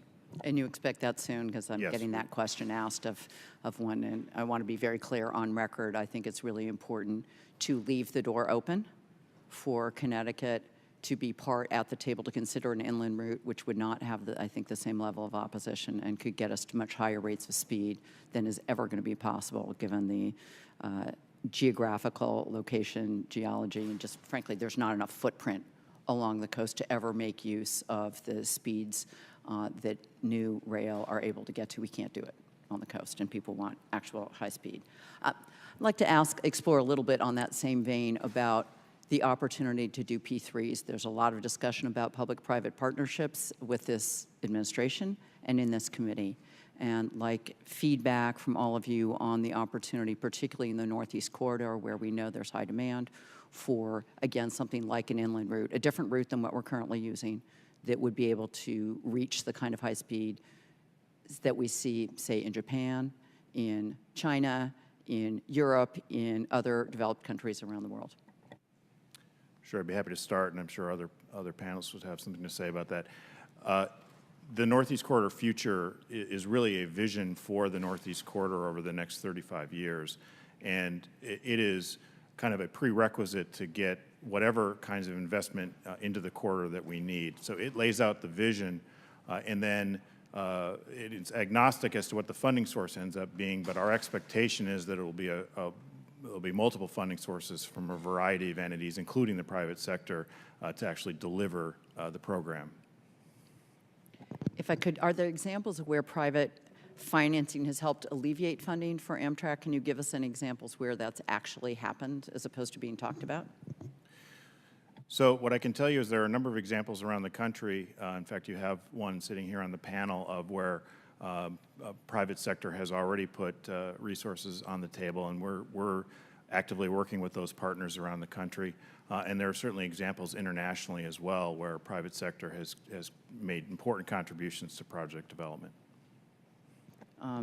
Mr. Chairman, I'd like to submit for the record a letter I received from one of my constituents who is very concerned about proposals to cut intercity rail, and made clear that although he does not share my political persuasion, he shares my passion for intercity rail, rides the rails all the time, and is deeply concerned about these funding cuts that are being proposed. And I'd like to follow up with those because, again, we know the only part of the system that's making money is the Northeast Corridor. However, if we cut off the intercity rail, what feeds into that, what impact do we think that's going to have, including on the Northeast Corridor for pieces that independently perhaps aren't making money but funnel into the Northeast Corridor and then are needed to help maintain that system and keep it operating?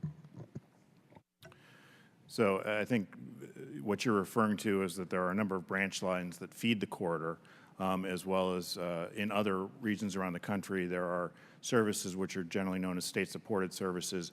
And part of the original PREA of 2008 and then reiterated in the FAST Act is that continuing relationship with the states to advance those services and to develop them.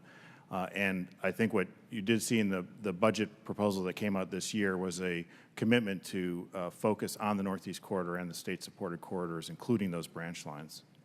And Mr. Moorman, any thoughts on that?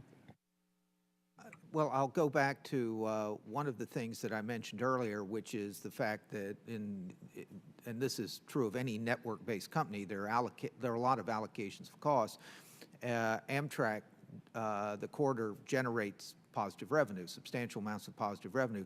Some amount of that would be lost, in fact, if some of our other services went away, because the allocation portion would then fall back on the corridor, which would diminish, if not eliminate, its profitability or its cash generation, if you will. So the Amtrak exists as a system, right?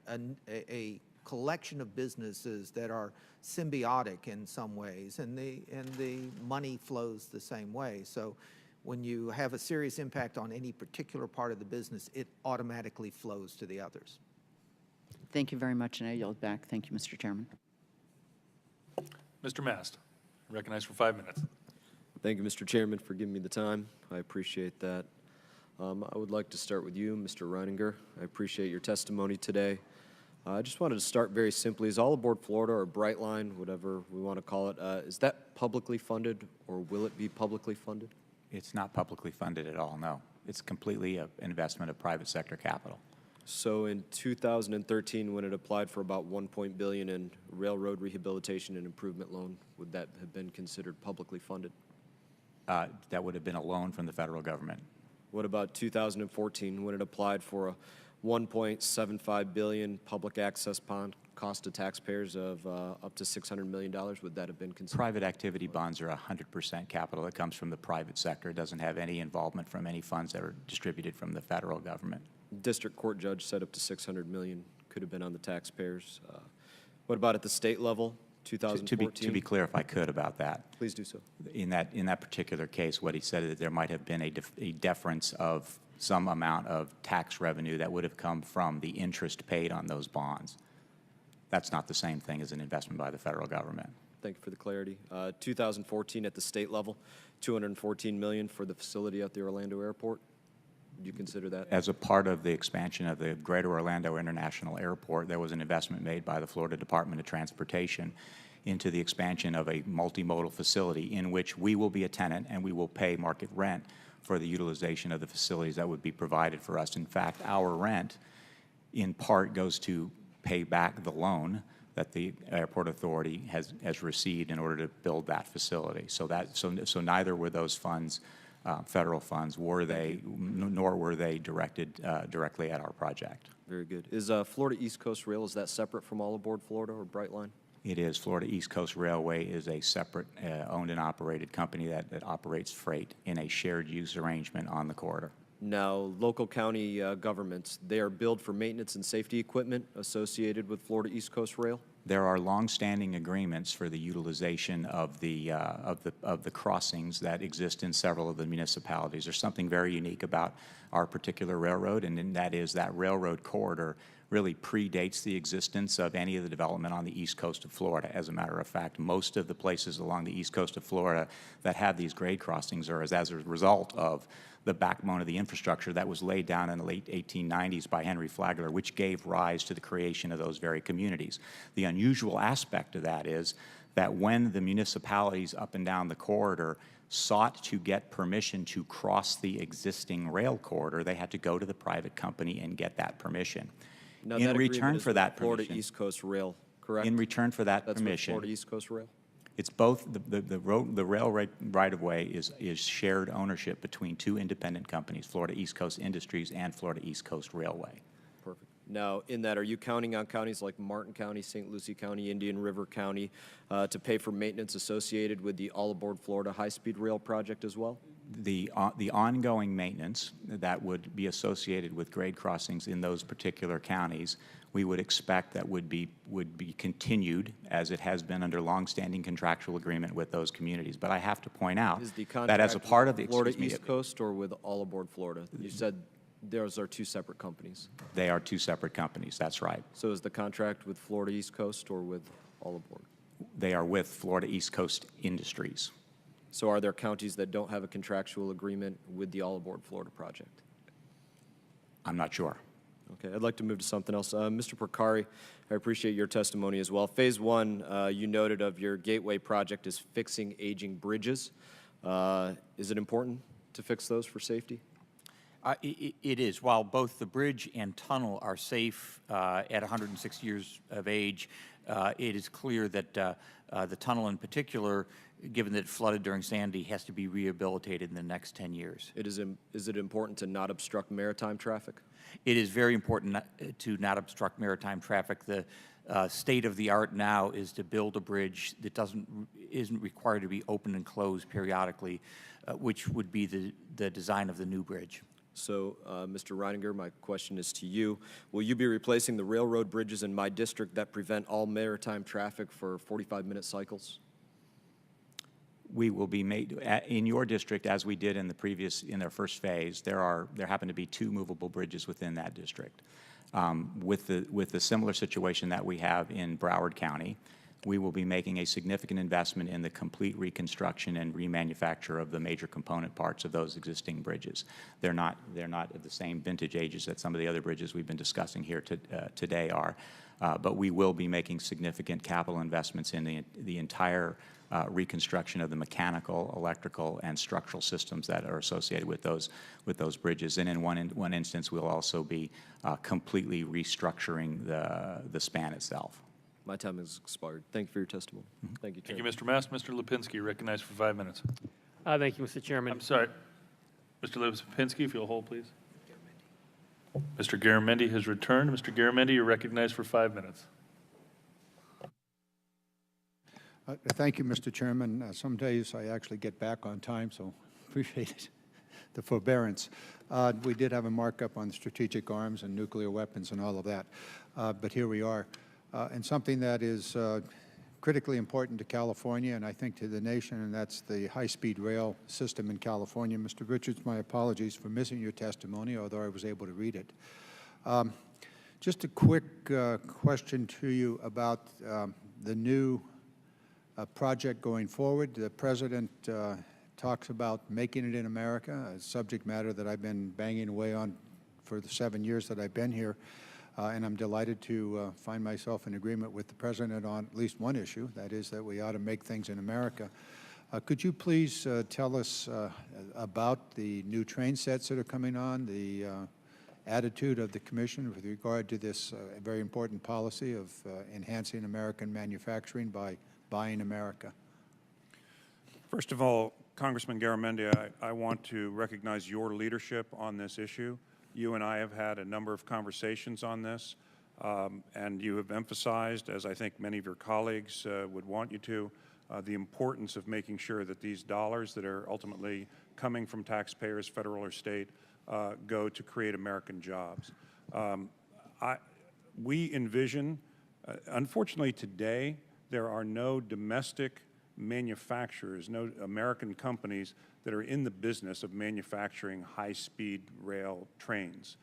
We hope that that will change, and I think, as you have indicated many times, we can provide a role in creating a whole new manufacturing base in the United States.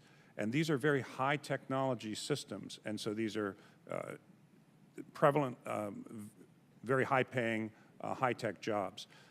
Our view is that, well, first of all, we will respect the Buy America provisions that are in the law. That means that we have to do everything possible to make sure that the equipment and the components are manufactured in this country. As I've committed to you, and I commit here today to your colleagues, we will not seek waivers from those provisions unless we get to the most extraordinary circumstance that we have plumbed the depths throughout our economy to create these components here. In California right now, Siemens, the German company, has a manufacturing plant in Sacramento. They are very interested in manufacturing high-speed trains with American workers. Kawasaki has a manufacturing plant in Lincoln, Nebraska. They are very interested in manufacturing trains with American workers. And any other entity that would come to participate in our program is going to need to come and show that they are either presently have the capacity to build these trains in the United States or that they will create the capacity to build it here. There are many other elements in this system, concrete, steel, bridges, et cetera. Could you speak to that? I'm proud to say that today, as we sit here, and it's our intention that this will continue to be the case, every ounce of concrete, every ounce of steel is domestic. The steel girders are being manufactured in Lathrop, California. The steel rebar is manufactured in Southern California. We continue to use 100% domestic content for the construction materials. Did you say Lathrop? I did. I believe you're familiar with that community, Mr. Chairman. Lathrop. I think I know that city. And I know you do also, Mr. Chairman. Well, thank you very much. Just a final point of my own. It was 1988 when California established the High-Speed Rail Commission. Congressman Costa and I were the authors of that legislation. We've been at this a long time. The Buy America provisions are extraordinarily important for the continuation of support for this project. American taxpayer dollars and both California taxpayer dollars as well are the way in which this is going to be initially financed. And to maintain that support, the Buy America provisions maximum, I'd love to see 100%. And as I told you, Mr. Richards, we will never build a high-speed train in America unless the High-Speed Rail Authority in California simply says it will be American-made, in which case this industry will move to America and it will be built in America, and we can then capture both the technology, the jobs, and the future. And so I appreciate your position on this. I hope it is maintained. And needless to say, I'm sure this committee will watch closely because Lathrop is an extremely important community in California. Thank you. Thank you, Congressman. Thank you, Mr. Garamendi. Just a point of clarification to Mr. Garamendi's question. California High-Speed Rail did apply for a waiver in 2014 on Buy America provision, did it not?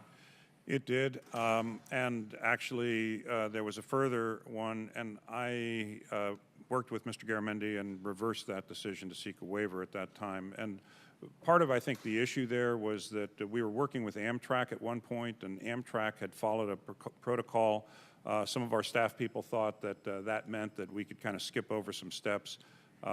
My commitment to Congressman Garamendi and to also the members of this committee and the Congress is that in the future, we will not seek any waiver prior to going out into the marketplace aggressively looking for systems and components, and only after we've plumbed all those depths would we begin to discuss that. Thank you for the clarification. Mr. Faso, you're recognized for 5 minutes. Thank you, Mr. Chairman. Mr. Moorman and the panel, thank you for your appearance here today, and I find the testimony very illuminating and instructive.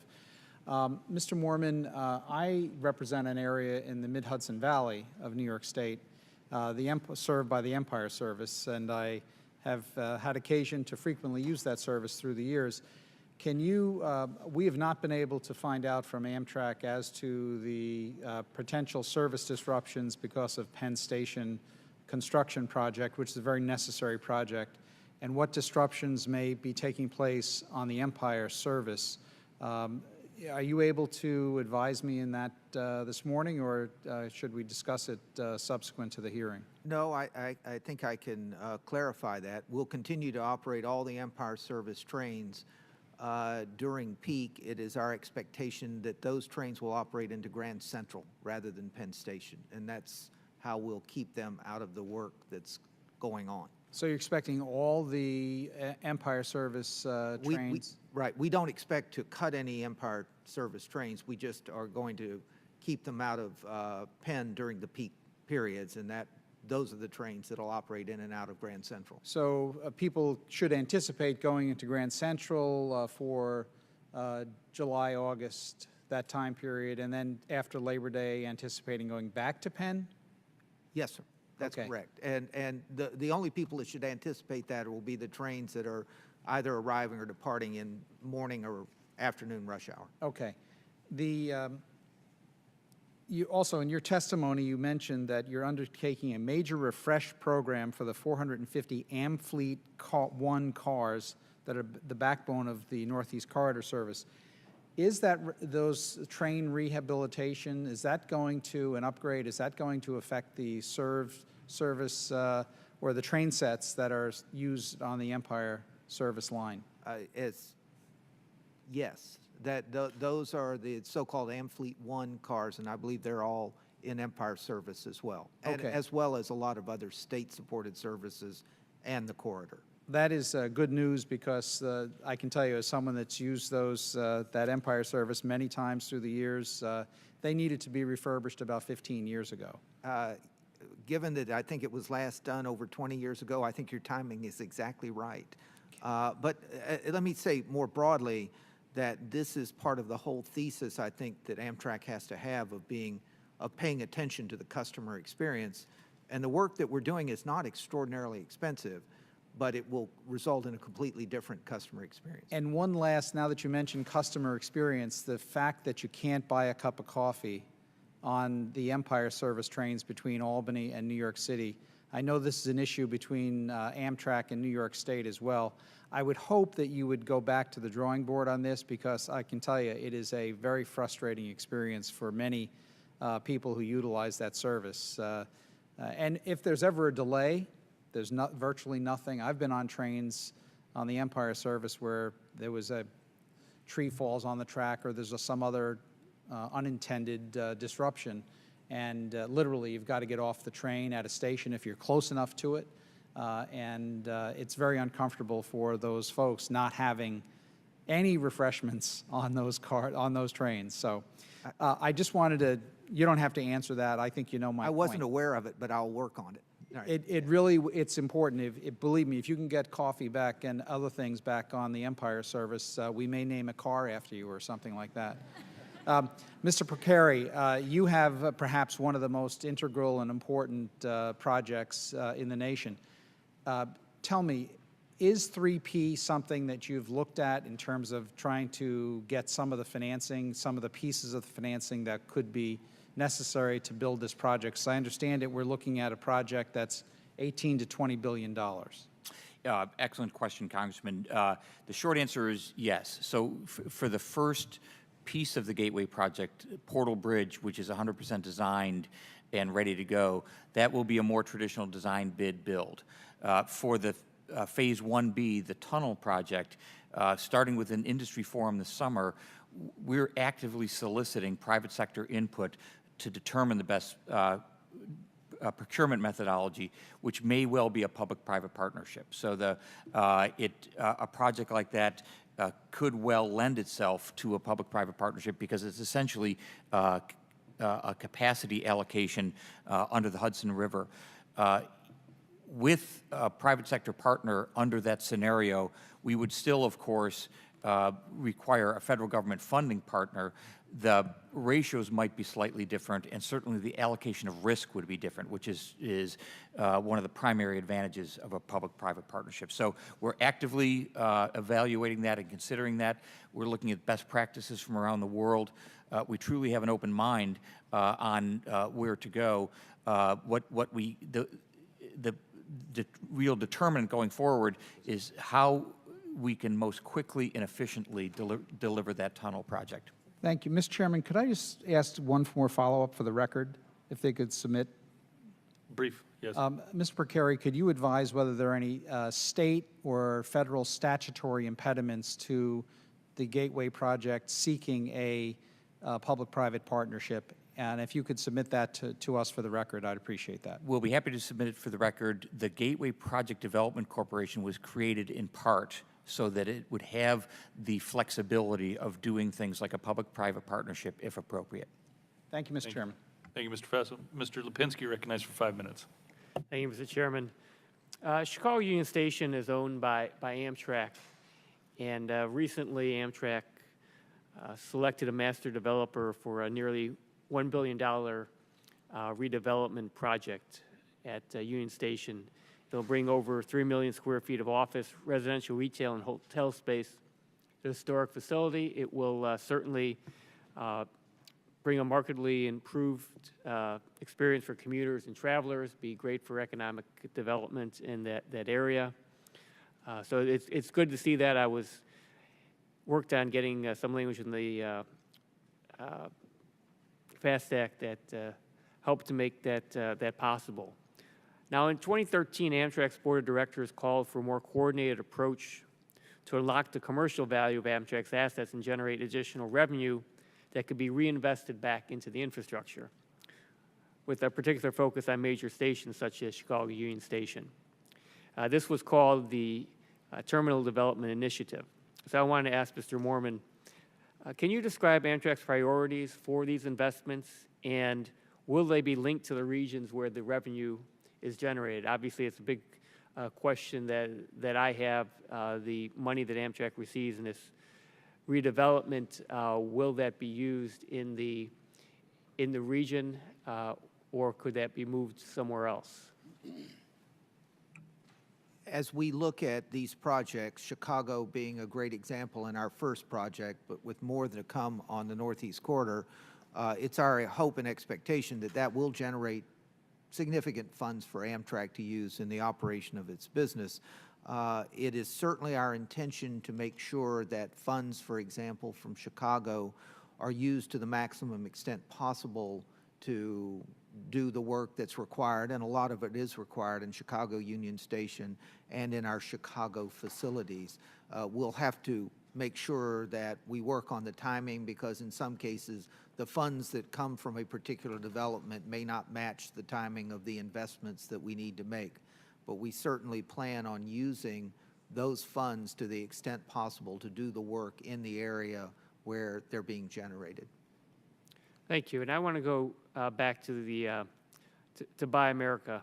I was happy to hear what Mr. Richards said about Buy America and what California High-Speed Rail will do on Buy America. In February, I introduced the Buy American Improvement Act, which seeks to close loopholes, increase transparency, and promote the use of American-made goods and materials. The FRA's official policy is that high-speed intercity passenger rail equipment can and should be manufactured in the United States. I want to ask Mr. Nissenbaum what your office is doing right now in reaching this goal. Just want to make sure that you are doing that, and the waiver process. I have some concerns about the waiver process, and I want to make sure that's not being used to sort of undermine our goal of a domestic rail manufacturing industry. Thank you, Congressman. Not only is it our policy, it is the law. So we are following it strictly for the entire HISPR program and all of our all programs that are funded under the statutory authority granted by this committee. There's a very rigorous waiver process that's not easy to go through that requires public notice, requires full vetting of whether there are domestic suppliers available if someone is seeking a waiver. And so while there have been a few waivers granted over the course of this program, the vast majority of all the project work has been done through domestic manufacturing. In the previous administration implemented a policy that imposed Buy America requirements on the RIF loans. Does this administration believe this policy should be continued? I can't speak to that. What I can say is that all of the indications we have is a strong support for Buy America policy from our current administration. I certainly would encourage that, and the president certainly talks a lot about Buy Americans. I want to make sure that we are not in any way going backwards. We should be moving forward on that, and I would appreciate your office's work on that. Thank you. Happy to bring that back.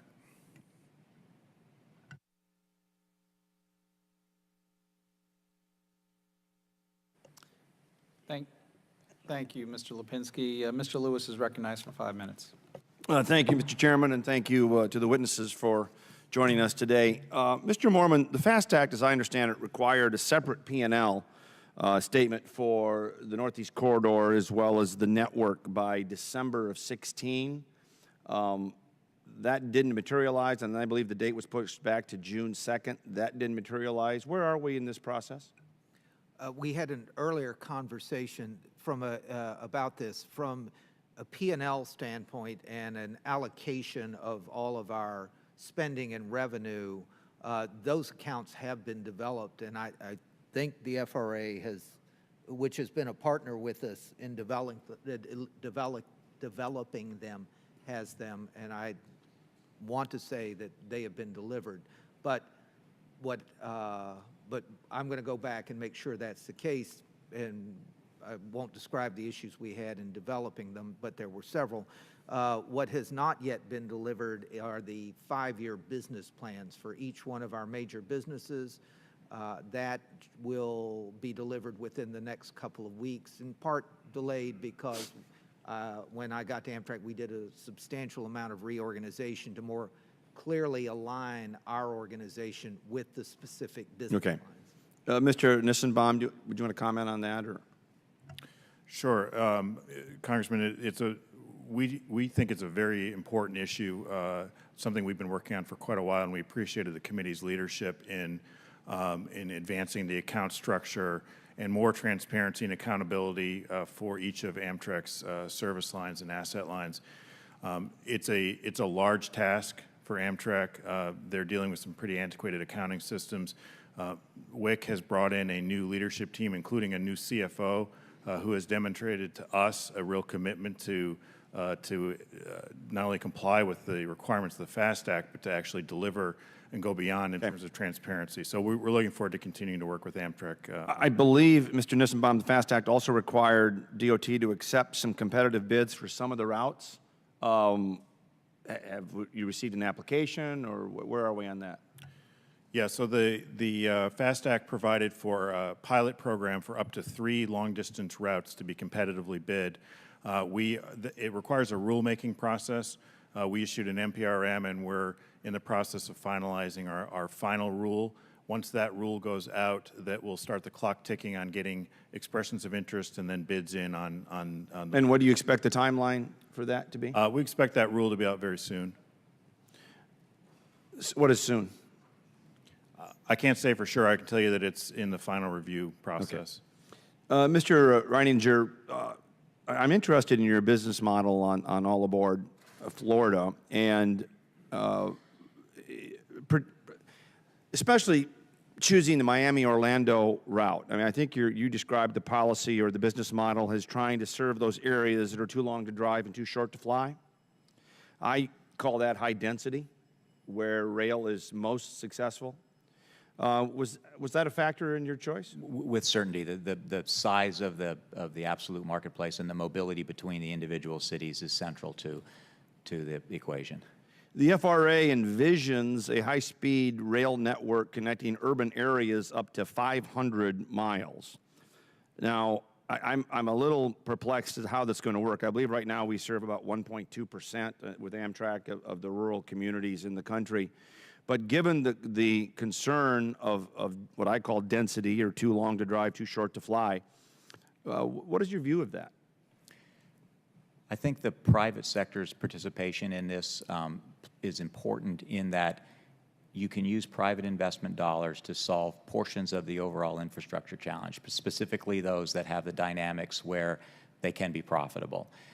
Importantly, in my earlier remarks, I emphasized the need to incent things to happen that actually create new capacity.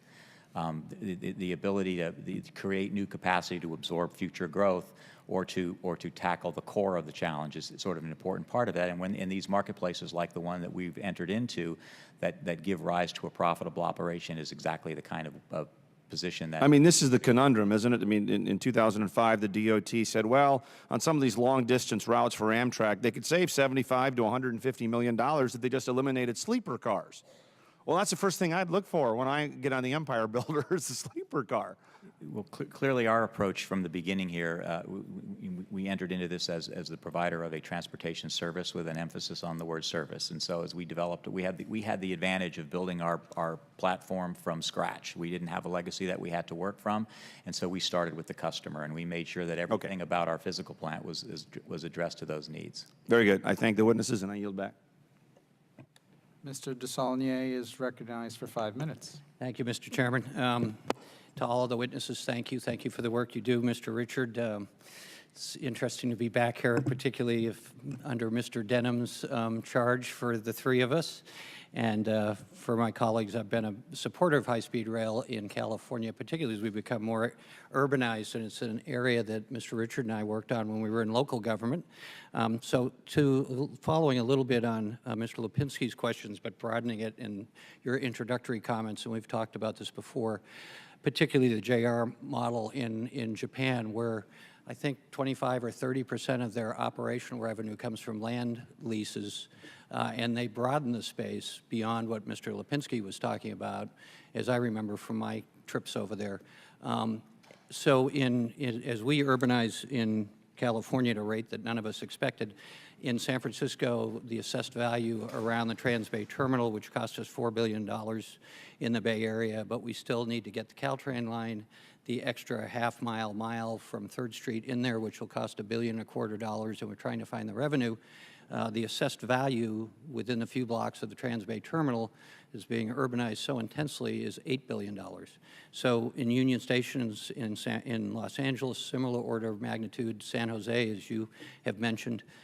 How does maybe the federal government play a role as the Japanese federal government does in incentivizing a proper investment that those private sector investments want as well? So all the people at Union Station who are now investing heavily in downtown Los Angeles, Fresno's going through the same thing. On the East Coast, you already have that. In terms of intercity investment, we did a trip, former Chairman Mica and I was on a trip to the 2nd Avenue subway in New York, most valuable real estate in the United States. And some of that, it would seem that at least the increase in the assessed value is a good investment back into the operations or the capital investment of the infrastructure. So could you comment a little further on that, about where the federal government might have a role based on your knowledge about other successful high-speed rail and intercity investments around the world, where they do it differently than we do it here in the United States? Congressman Desaulnier, thank you. The first thing that comes to mind is, I think in the state and local context, if you and I were back in 1996 thinking about how we would do this, knowing what we know today. Yeah, we probably wouldn't be here. Well, you would be here. But I think that there was a missing link in California in terms of creating the initial authority for us as the rail authority to have control of the area around the station so that we could harvest some of this uplift that you're talking about. I'm trying to recapture some of that now. I've created a transit land use committee, and we're trying to find ways to do that. As you know, our governor dissolved the redevelopment authorities. You and I worked on a redevelopment authority previously. Your question, though, was to the federal government, and I'd like to reflect on that and get back to you, but my initial thought on that is this. I think it goes to the generic role of the federal government and government in general if it wants to unleash the potential of the private sector, which is to recognize the risk profile at the beginning is very high in many cases for the private sector. And actually one other thing, if you look at, for example, Fresno, which is going to be a hub where high-speed rail is going to revitalize the downtown, they need about $800 million of infrastructure improvements, water, sewers, streets, internet, and so forth, because a private developer, as you and I saw in Pleasant Hill, cannot come in and make and carry those kinds of investments on their balance sheet. So I do think that the partnership here is, to the extent that there is governmental support for infrastructure, the private sector then both sees the risk profile come down and also sees that the infrastructure has been put in place that allows them to bring private dollars in. And I think that would be true in transit-oriented development as well as the broader infrastructure. In the few seconds I have left, Mr. Picari, or any of the other witnesses you have, just capturing this investment. I mean, historically in the United States, we've let people speculate more than other countries and benefit from the infrastructure. And it seems like the Japanese have a different relationship in terms of risk. So could we do something to incentivize that behavior? And part of that allows for higher density, which a lot of the people in the community don't want, but then they do when they understand that this is the investment. If I may, Congressman, there's a much more sophisticated view, I think, on both rail projects and transit projects nationally in terms of value capture. Thinking more holistically from the beginning, in your Second Avenue subway example of not capturing that value, subsequent phases of that or other projects from the beginning, thinking about the real estate value capture as an integral part for both capital and perhaps operating cost recovery for the projects. Well, to the degree that any of you have in your work think that there's ways that we can incentivize this and do it appropriately so we're not taking away inappropriately from the private sector, but where there's a mutual benefit, I think would be all better served by your information. One clear way to do that would be in the federal grant-making process, whether it's New Start's core capacity grants or others, to recognize that as part of one of the criteria for a grant application process. Thank you. Thank you, Mr. Chairman. I yield back. Mr. Richard, one of the focus of today's hearing is private investment in intercity passenger rail service. The Florida and Texas projects, for example, are funded entirely through the private sector. In California, where the high-speed rail project has been in development for an extended period of time, how much funding has been pledged or invested so far? We have not been at the point of seeking or receiving private sector investment so far, Mr. Chairman, at this point. That's not to say that there's not overwhelming interest, but it would come in at a different phase in the project. Well, let me then ask you about the interest. At our January 15, 2014 oversight hearing on California high-speed rail, you had indicated that private sector investment was imminent. And in quote, you said, in 2011, the authority issued a report for expressions of interest, the RFEIs, and received more than 1,100 responses. Those 1,100 responses, are those in the areas of selling right-of-way, station development, fiber optics, real estate development, air rights, all in that type of I don't remember specifically, but I think that's right. And then there was another round where we went out to the private sector. We got very specifically about 36 responses to our question about how to finance the next phase of the project. But if I might, just 2 quick points. First of all, we applaud the success of both Texas and Florida and what they're doing. Their structures are different than ours. In some cases, they're operating on existing railway corridors. In some cases, there's an existing railway. Also, there was a deliberate decision made by my predecessors, and I think even your predecessors in the California legislature, that this program should try to connect areas of the state, including the Central Valley, which has been underinvested. That's different than building a straight line from San Francisco to Los Angeles.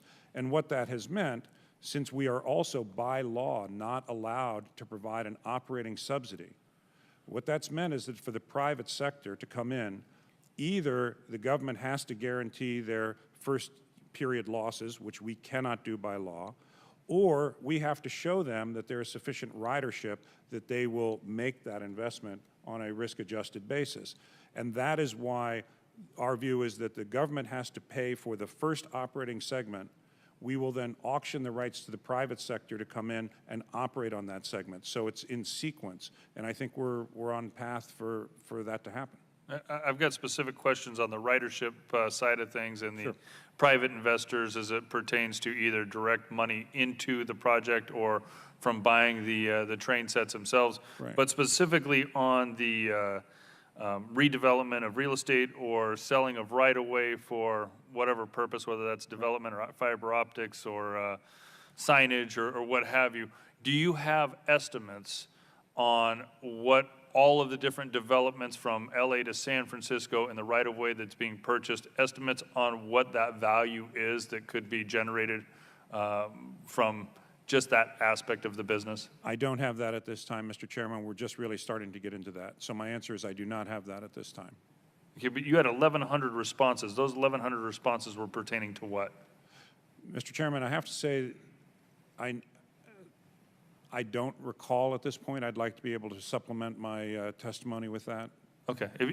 We're just looking for understand. ideas and better understanding of how we put this, these numbers together. Well, let me finish that quote from that hearing. Following up on the results of the RFEI in January 2012, the authority met with 8 infrastructure investment firms which confirmed their interest in investing in the program. What has happened since 2012? It's been 5 years since you made that statement. I assume, well, let me ask you, the 8 infrastructure investment firms, was that pertaining to buying the trains themselves? Was it capital infusion? Was it going into the infrastructure of rail? And what has happened with those 8 companies? I was in many of those meetings, Mr. Chairman. It was really about, at that point, looking at the question of infusion of capital. And actually, it was my idea to say, we need to go out and take snapshots of the market from time to time and find out where we are and what we need to do. Subsequent to that, in 2012, probably the one thing that sort of disrupted our development was adverse court rulings in 2013. Adverse court rulings in 2013 that basically put the project on hold. Those ultimately were reversed, and in fact, all the other court rulings have gone our way since then. There were questions about the extension of the cap and trade program, which are being resolved, issues about our bonds, which are being resolved. And so now we're back at the point of talking to the private sector about when and how they want to come in. But that's why I want to reemphasize our action last week to issue an RFP for early operator. These would be operating companies that would come into the program now, help us design the program, be available to start up the program, absorb those early losses. And we got very strong indications from 5 international consortia, all of whom want to compete for that. I think that's a very good indicator that we're now moving into a commercial phase and about to enter into those conversations with the private sector. Thank you. Ms. Wilson, you're recognized for 5 minutes. Thank you for your patience. Thank you, Chairman Denham and Ranking Member Capano. Thank you to our esteemed witnesses for sharing your perspectives on challenges and opportunities for inner-city passenger rail service.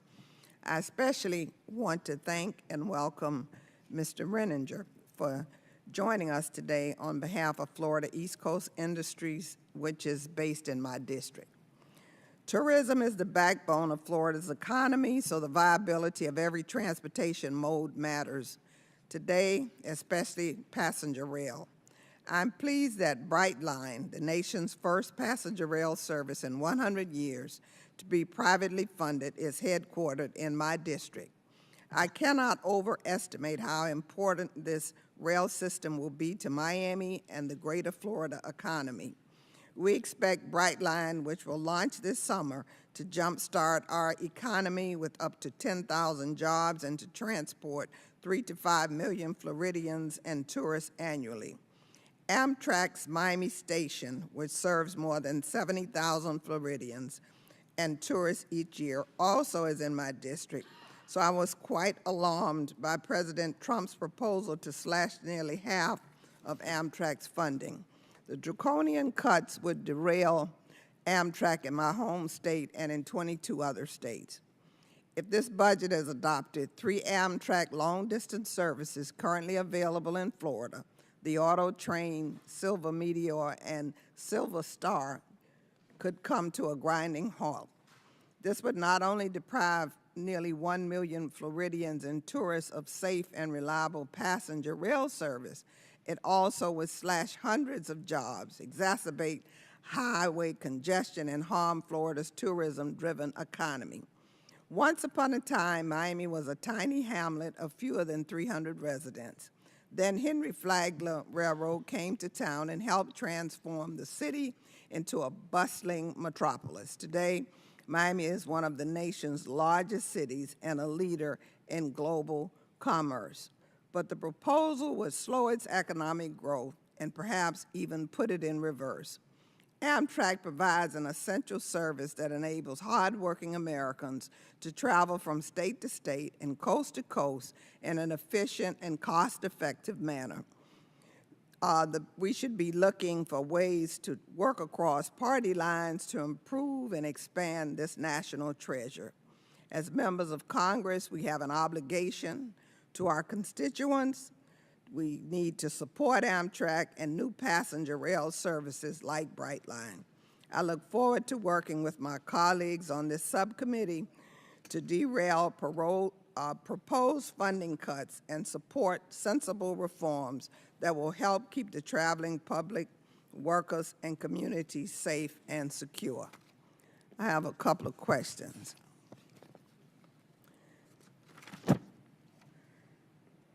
Mr. Renninger, I applaud your commitment to the Miami community.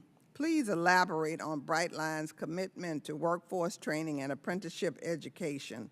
Specifically, who do you plan to partner with to ensure we develop a workforce that meets the industry's needs, and how do you plan to do that? Thank you for the question, Mrs. Wilson. As you know, we've taken to heart several very important initiatives around the idea of making sure that our workforce is a reflection of our local communities and all the places that we're serving them. In specifics, in the Miami station area, we made an important decision to locate our corporate headquarters adjacent to our station location in downtown Miami, and we have a preference program in place that as we are building up our staff, that we make a preference for hiring those that are the most local within our neighborhood as we possibly can. As an extension of that, we've also done a couple of things where we have partnered with other local business enterprises and created opportunities for them to open new businesses within the context of our developments there at the station. And we've made special provisions for making those deals with people that share our preference for hiring from the very sort of localized community. We've also been in discussions with local educational institutes like Miami-Dade College to develop programs that will support the nature of the training that will be necessary to produce the workforce that we need to make our business successful. As I stated earlier, as a transportation service provider, we have a special emphasis on the word service, and we have a very hospitality-oriented approach to the product that we're delivering. And so the development of training for people that will be in what is essentially a hospitality industry for us is central to our ability to be successful as we go forward. Thank you. Mr. Nissenbaum, the White House budget requests $25 million for consolidated rail infrastructure and safety improvements, down from $68 million in 2017. Will this cut impact rail safety? So in the FY17 consolidated appropriations, Congress provided for the $68 million. So that's the program we'll be implementing in FY17. I didn't hear you. Congress provided in the FY17 appropriations the full $68 million for that program, and that's the program we'll be implementing this year.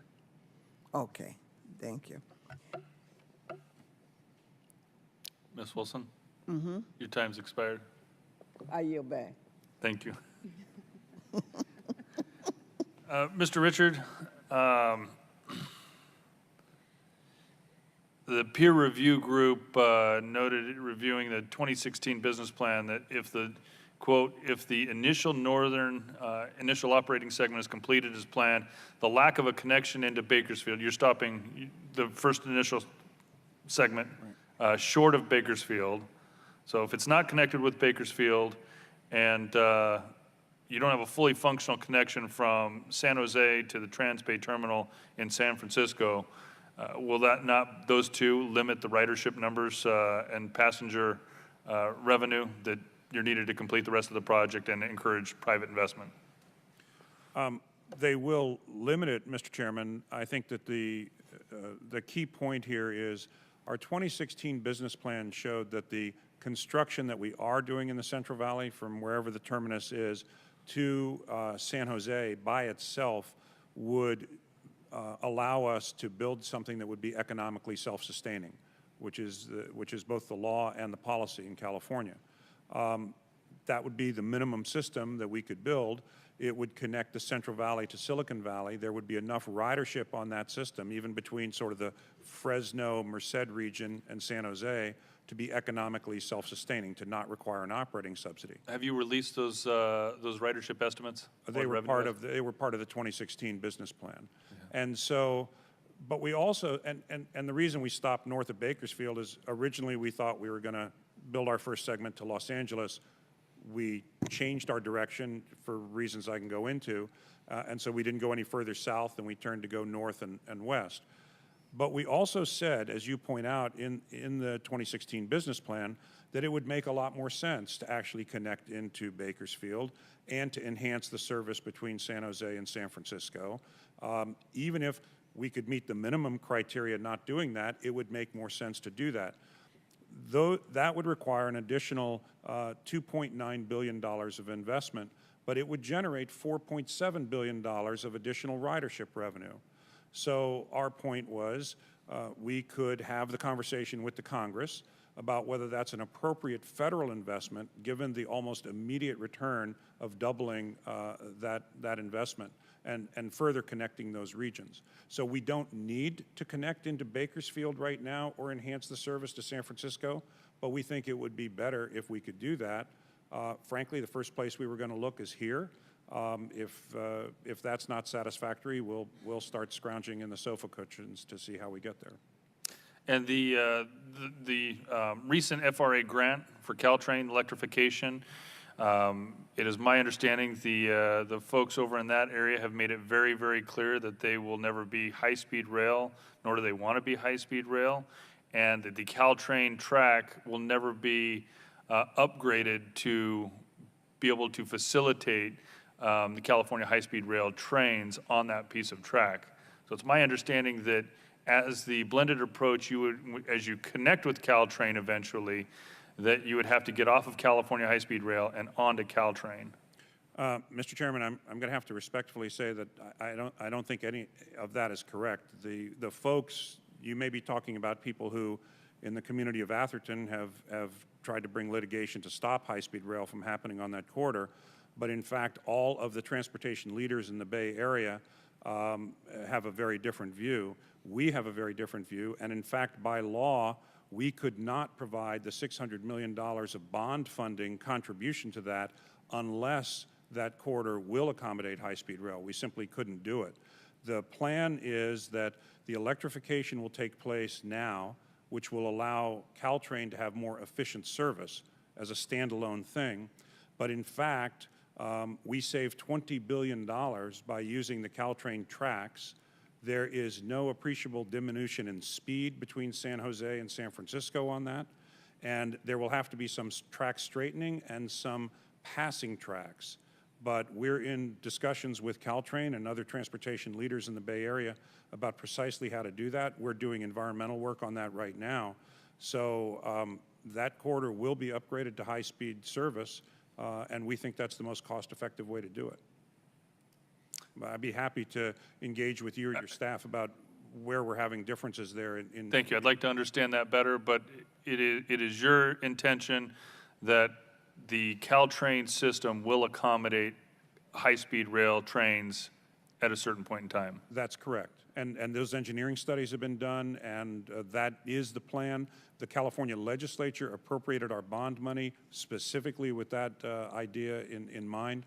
And so I'm happy to engage with you and your staff on this further. And would this be at a later date, or is this part of the FRA grant, that the grant and the Caltrain upgrades are being put in place with the understanding that California high-speed rail trains will be on that track? Well, my understanding is that the grant, the core capacity grant that they got, which comes through a different part of the Department of Transportation, that grant, I believe, Mr. Nissenbaum can correct me, came out of the Federal Transit Administration, not FRA, and it was intended to be able to support Caltrain electrification as a standalone matter. But we are now working with Caltrain so that and the reason we're funding this is that it will allow us to step up to full high-speed service. But I think that the grant from Federal Transit Administration was independent of that, if I understand that correctly. And Mr. Nissenbaum? Yes, that's correct. It's through the Federal Transit Administration, through their capacity investment program. Okay, so this has been my concern from the initial grant request that came up late January, is that you're using Prop 1A dollars as your state match, yet there has not been any clarification that Caltrain will ever be able to facilitate. Well, let me ask you, under the grant agreement, will Caltrain be able to facilitate California high-speed rail? So I'm going to have to get back to you because it's FTA-administered grants about how they've written that.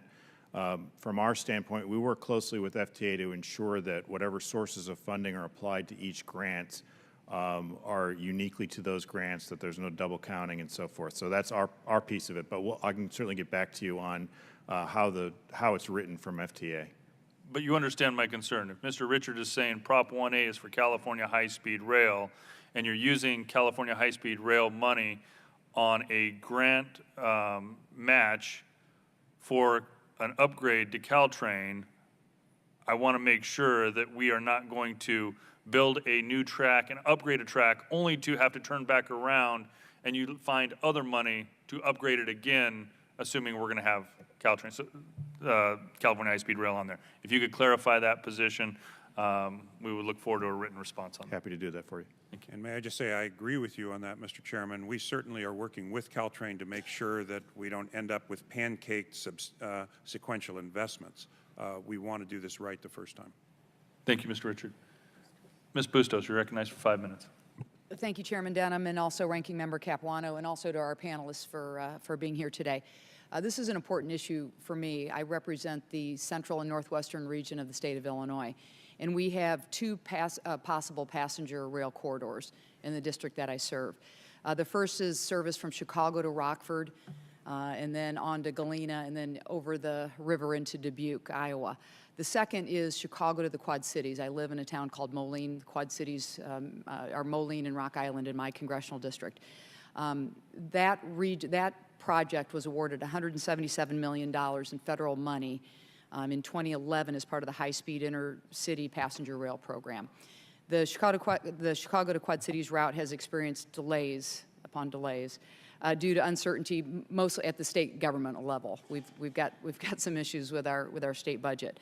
But it's now moving forward, and we're working very, very hard to get this over the finish line.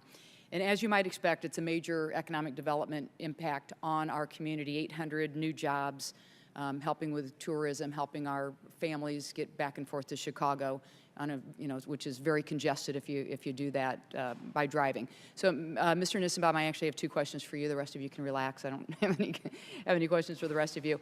You've been at FRA for some time, and I think you're familiar with this project. And the FRA has been a really big help to our office. So I want to thank you and your colleagues for that. I'm wondering if as you sit here, if you can offer your commitment to continue to working with us on this project so we don't continue to face delays, and just really help us get this over the finish line. Our community sees this as so important. Thank you, Congresswoman. Yes, absolutely. We have worked closely with the state and with the railroads on that route. There have been some challenges. A portion of it, we've been able to get those investments in place. The portion over the BNSF railroad, it's when we've hit the short line territory that things have been a little bit more difficult, but we're working through that with the state, and you absolutely have our commitment. We'll continue to partner with the state on it. I appreciate that. And that was really part of my second question. We've got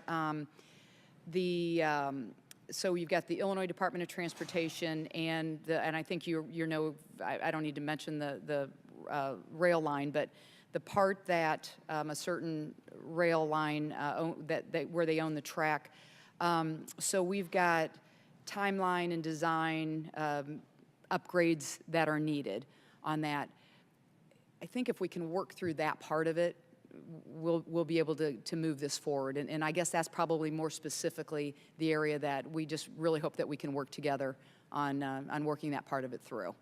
Yeah, absolutely. Again, as you know, these are state grants, and so we do need the state DOT, as they have been, to stay focused on it and to try to resolve those issues. Ultimately, they're responsible for that, but we've been partnering with them to help them try to clear some of the obstacles in the way of that grant. How are you feeling on our chances?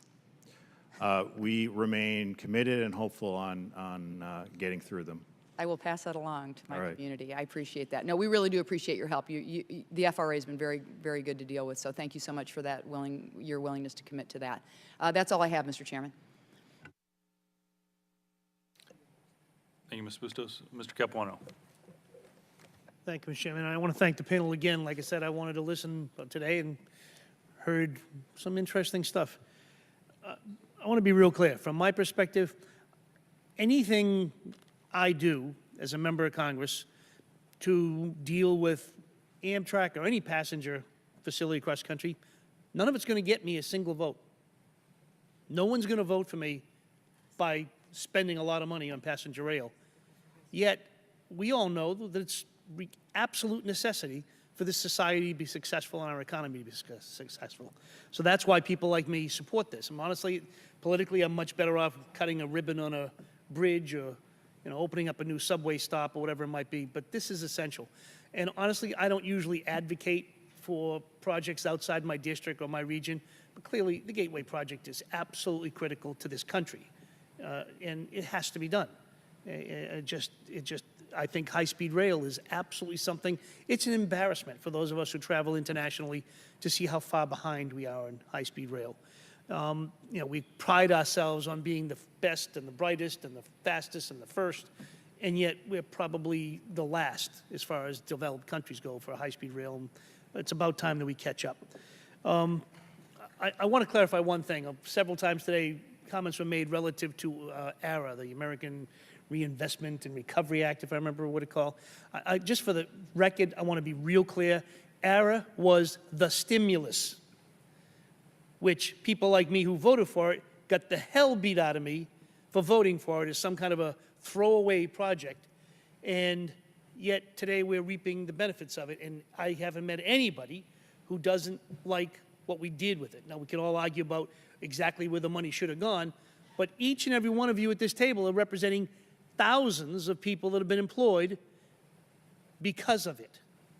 And I always like to draw that distinction because we in government, I think wrongfully so, we took a lot of grief for the stimulus and we took credit for error, and nobody understands that it was the same thing. Now, we're going through that today, and the same thing with health care.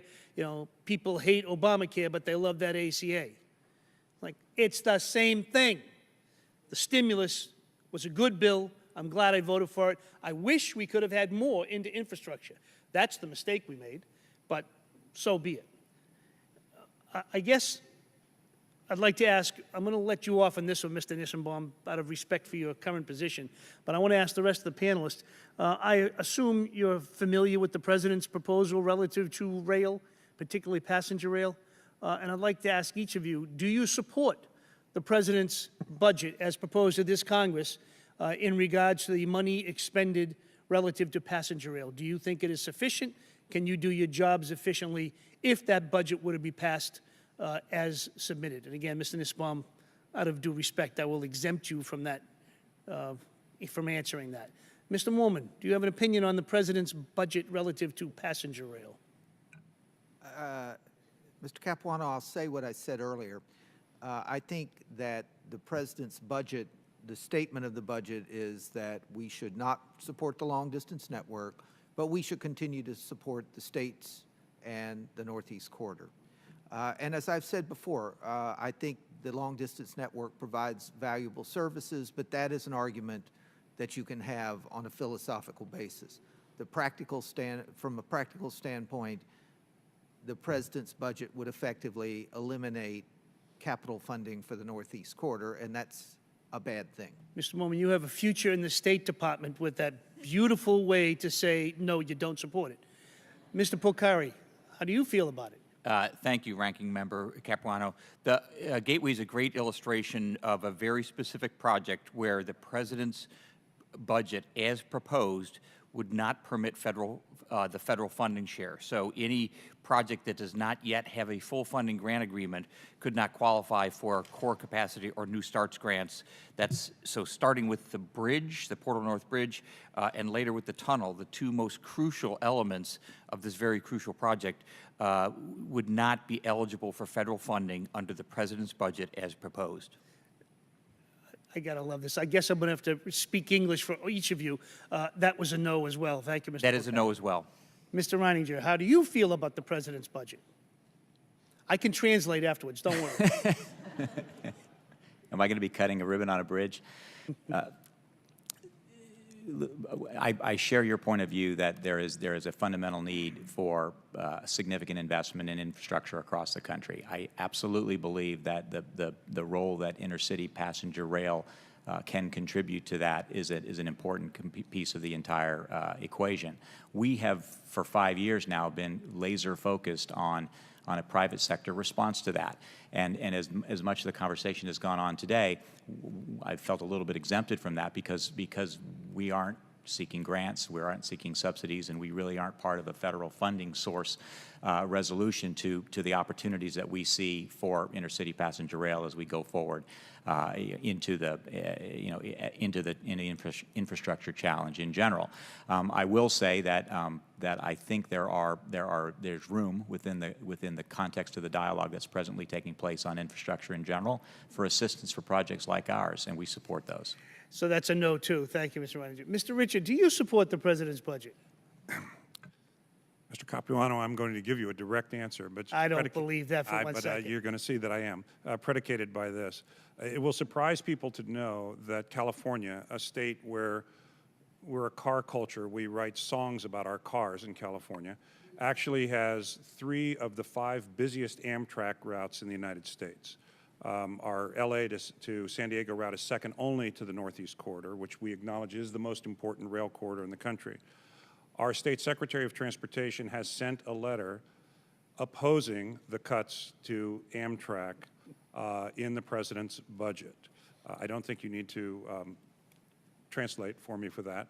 I don't think so. You do this pretty good. And supporting full funding of the FAST Act budgeted amounts. Now, I will also say there are other aspects of this administration's proposals where we are supportive and we are working with them on things like effectuating the fast-track elements of regulatory permitting and other things where we're having very positive, constructive conversations with the administration.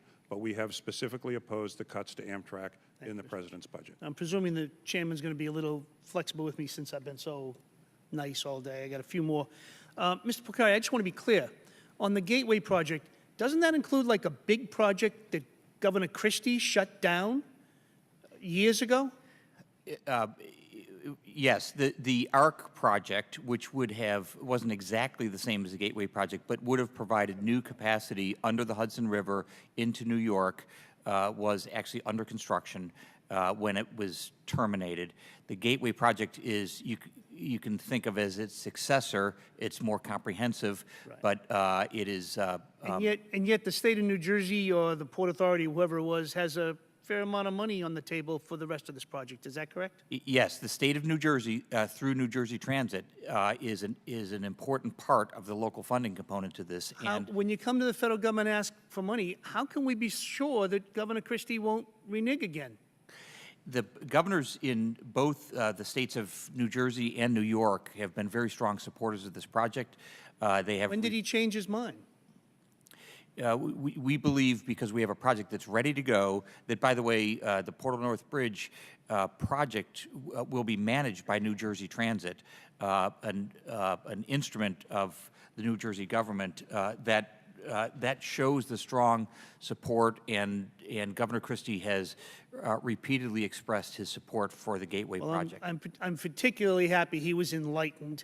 Again, I'll take all the money I can get. We tried to grab the Florida money when they walked away, and if Jeff ever stopped the California project, I'd be grabbing your money, anything I can.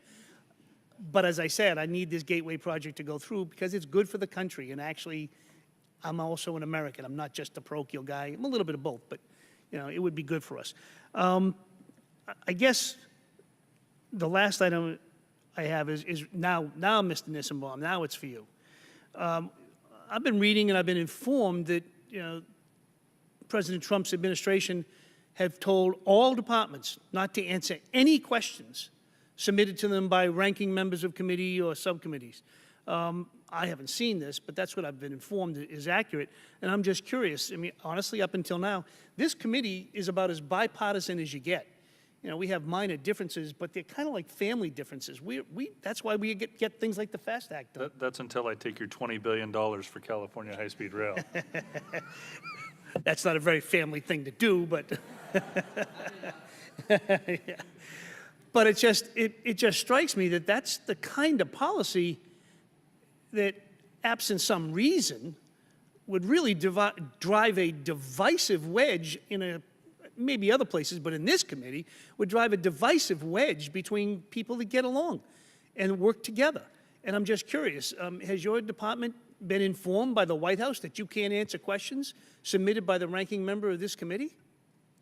We've gotten no such direction. We've been responsive to requests from both. Up until now, everybody's been great. I mean, the DOT and all the sub-agencies have been great. We've had, to my knowledge, we've had no problem. As usual, sometimes we go back at you 3 or 4 times. But that's normal. But I just want to be clear. I mean, if that comes down, I guess we'll be having another discussion because, again, I don't mind having our arguments with my colleagues on this side, on that side. But up until now, we like to build things. And we all understand, again, here we are having a long discussion about projects that are not going to get any of us votes. But we all know it's critical for this country. We know it. And we'll do what we have to do as best we can. There's no reason to find ways, and I'm not talking to you, but there's no reason for anybody to find ways to drive us apart unnecessarily. And with that, thank you. And I yield back, and I deeply appreciate the chairman's wonderful flexibility and his liberal approach towards timing. Easy on the liberalism. Mr. Richard, a lot of new discussions about the blended approach. With Caltrain now and Metrolink to the south in LA, so you now have changes on the northern and southern ends of the high-speed rail line. What will the average train speed be with the current number of stops that are proposed be between San Francisco and Los Angeles? Average train speed. I would say, I'll have to do the division in my head, but the system, as you know, Mr. Chairman, has to be designed so that a nonstop train can go in 2 hours and 40 minutes, and we're still meeting that standard. In fact, the peer review group thought that we're about 8 minutes ahead of that. In a way, the answer to your question is going to depend on the operator. Again, we are going to turn this over to private sector operations. They're going to make decisions about how many through trains, which trains stop in which areas, and so forth. Those will be commercially driven. But I would say, in general, if I had to guess today, it would be about 3 hours from LA to San Francisco with normal stops, but with through trains at the 2 hours and 40 minutes that the statute calls for. So there will be some trains that skip a certain amount of stops to be able to hit the 2.4 hours. The requirement in the law is that the system be designed so that a nonstop train can go in 2 hours and 40 minutes. Just as the airlines optimize their service, which things they do nonstop, which ones they go through hubs, the private sector operator will come in and they will look at the ridership numbers and they will decide how they want to provide service to those cities. Some of it will clearly be nonstop. Some of them will stop in San Jose, maybe make limited stops. Some of them will stop in all the cities. And we will certainly want to make sure that everybody gets served, and I think the markets are there to serve them. But the reason that I can't give you a full answer today is whatever I say would be superseded by the commercial decisions, probably within some limits, that the commercial private sector operator would make about how to optimize the system the best. We've seen a number of models as we've taken a look at France and Japan and China and seen what projects there are that are high speed that are already out there. We've also seen Florida and Texas. They're modeling on what is proposed in the future. I would like to also see that modeling for California to better understand what areas of the state you could actually hit the 220 miles per hour, and if you're adding in stops and optimizing the rail system based on those stops, we would like to see how that affects the 220 miles an hour. We'll be happy to provide that to you. I would only make this point very quickly, Mr. Chairman, which is several times you've referenced the legislatively created peer review group. One of the things, before we agreed to the blended service, the peer review group not only recommended it, but indicated that we could run blended service in the end portions and still meet all the requirements of the Bond Act. 85% of the track we're laying will be brand new virgin track, and that will all be susceptible to the highest speeds that these trains can run on, subject only to track geometry. It's only in the urban areas where, as you've traveled around and seen it, the trains don't go 200 miles an hour anyway.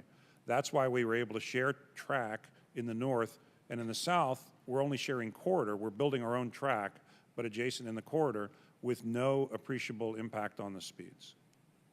Thank you. And I want to follow up on one final question, Mr. Richard. From a previous hearing that we had last year, last July, California High-Speed Rail Authority made a presentation to the U.S. DOT in which it indicated it would seek $15 billion in federal funding and financing support. Where does this stand, and why was this not discussed in the 2016 business plan? I was not in that particular interaction with the DOT. My understanding, Mr. Chairman, is that, and I have to search my memory on this, is that basically it was a conversation about possible access to RIF funding and other sources like that. I don't believe it ever, well, I know because it never came to our board, it never rose to the level of a proposal. I think that it was a conversation with DOT. We've had an excellent partnership with our funding partners there about, as we moved forward, the ability to, if you will, securitize our revenue streams with RIF loans and so forth. I don't think it progressed past that at that point. We'd like to come back to that at the appropriate point. And Mr. Chairman, if you'll permit me, at some stage I'd like to work with you and your staff on our long-term view about how we're staging this and what support we might be looking for at various junctures. I look forward to that continued discussion, but as chair of California High-Speed Rail Authority, certainly you must authorize or at least know of any of your staff that may be going out and giving a formal presentation, especially one that would require $15 billion. That would be correct, sir, but I don't think that this was a formal presentation. But again, I'm going to go back and take a look at it. I mean, remember at the time, I did not authorize it, and I'd like to say that I know every single thing. I would love to go over that with you. Okay. It looks, from our standpoint, that we got it after the fact, that it looks like a very formal presentation. I guess my bigger concern is that while this happened in July, we had a hearing in San Francisco or in the Bay Area on August 29th. That's right. Where you had indicated there would not be any federal funding needed, both from questions from Republicans and Democrats, that there would not be any more funding needed under the initial operating segment. So you can understand how we would be concerned to see that a month prior, $15 billion is being requested out of DOT. Well, Mr. Chairman, first of all, let me just say I take my obligation to give full and candid testimony very seriously. And what I said is exactly what I meant. For our initial operating segment, which is about a $20 billion segment, my belief right now is that it would be, I mean, I'd love to take federal money, but my belief right now is it will be funded with $8 billion of state bonds, the $3.5 billion of federal money we already have from ARA, the Stimulus Act, and the FY10 appropriation, from a combination of cap and trade dollars, and then we have a gap of a couple billion we have to fill. But we have a financing plan in mind for that that does not involve us coming and asking for any additional amount of federal money. So my statement to you on August 29th stands, and I'm happy to go back and rectify that with this other presentation. But my statement to you stands on that. We were not looking for $15 billion to get the initial operating segment done. And again, I think it goes to the nature of, as Mr. Reniger was responding to a different question, a RIF loan that is a payback of federal dollars is certainly not the same as a federal grant. And so, but again, I don't have that presentation in front of me or in mind, Mr. Chairman. I understand very seriously the concern you're raising, and I'll be happy to follow up with you in the committee on it. The concern is to make sure we have an open and transparent process and that Yes, we actually adhere to the will of the voters. So my concern was both on Caltrain as well as finding out this. We want to make sure that it is a transparent model that you should be having a discussion with us. So when we find a grant agreement that comes up only a couple of days before the administration leaves, or when we find that there was a presentation that was presented to the US DOT a month before we had a hearing and we were not privy to that transparent document, it obviously raises questions. So we'd like to see a little more transparency. I'm looking forward to not only our sit down to go through some of these items as well as the items that we're requesting in writing, but also, again, taking up Mr. Costa's offer and invitation that we actually take a look at some of the jobs that are being created in the Central Valley. So, thank you, Mr. Chairman. I look forward to it. thank you. You have more questions? I got one final one for Mr. Newsombaum. I wanted to follow up. Your written testimony mentions with respect to oversight that FRA uses its resources to focus on projects that present the highest risk. Do you consider California high-speed rail, the project itself, to be one that presents the highest risk? So as I mentioned, we have 85% of the funds in the Recovery Act HISPR program went to 6 corridors. And all 6 of those corridors are ones that we look at very closely because they're complicated. There's multiple projects in them. There's lots of stakeholders and railroads and other parties involved. So we look at all of those very closely. Okay, do all of them present a highest risk? Any significant investment in a transportation project is going to put it up into, for us, a higher level of oversight. And that's the category for all of the 6 corridors that are in the program that we treat them all in that level. Have all 6 corridors received a waiver or received a tapered match? Not all 6, but there have been a number of tapered matches provided under the program. Outside of California high-speed rail, where else are we doing a tapered match? I will be happy to get back to you with the specific answer. I know of a few, but I don't want to misquote them. There's several that we provided tapered matches to. Is there guaranteed funding on the repayment of that tapered match? If you're going to spend all of the federal money up front and hope that there is state match in the future, is that state match guaranteed? Right, and not all of them were structured so that it was 100% federal match followed by state. There was different mixes, but it is the obligation of all of the grantees under the program to complete the scope of work of the project, which means they need to fulfill their match requirements and they need to cover any additional costs that might be incurred. That's in the grant agreements. We have remedies, excuse me, in the grant agreements to address any failure to comply with that, but that is absolutely our expectation.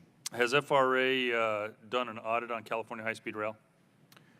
We're not an audit agency. What we do is we conduct assessments of risk and work closely with our grantees to try to identify areas to mitigate risk and to address any concerns that we have.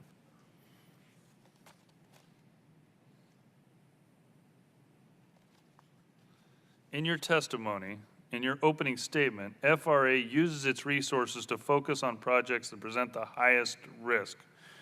So FRA's oversight program, how do you conduct oversight and use your resources to focus on projects that present the highest risk if you don't do audits?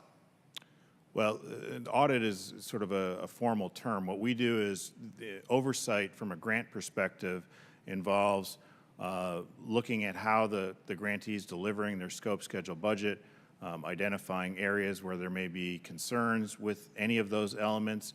So oversight is a sort of a standard term that's used for grant-making agencies like ourselves. Audits are typically done by organizations like the Inspector General's office. So do you ever coordinate with the Inspector General's office or any other office to conduct an audit? Yes. In fact, we've had, I believe, 14 audits conducted on the program and some of our projects over the course of the HISPER program. How many of these types of audits have been done on California high-speed rail? I'll have to get back to you on that. I know of at least one that was focused primarily on California high-speed rail. There's others that have touched on a number of our grants. We would request to see each of those written documents. Be happy to provide those.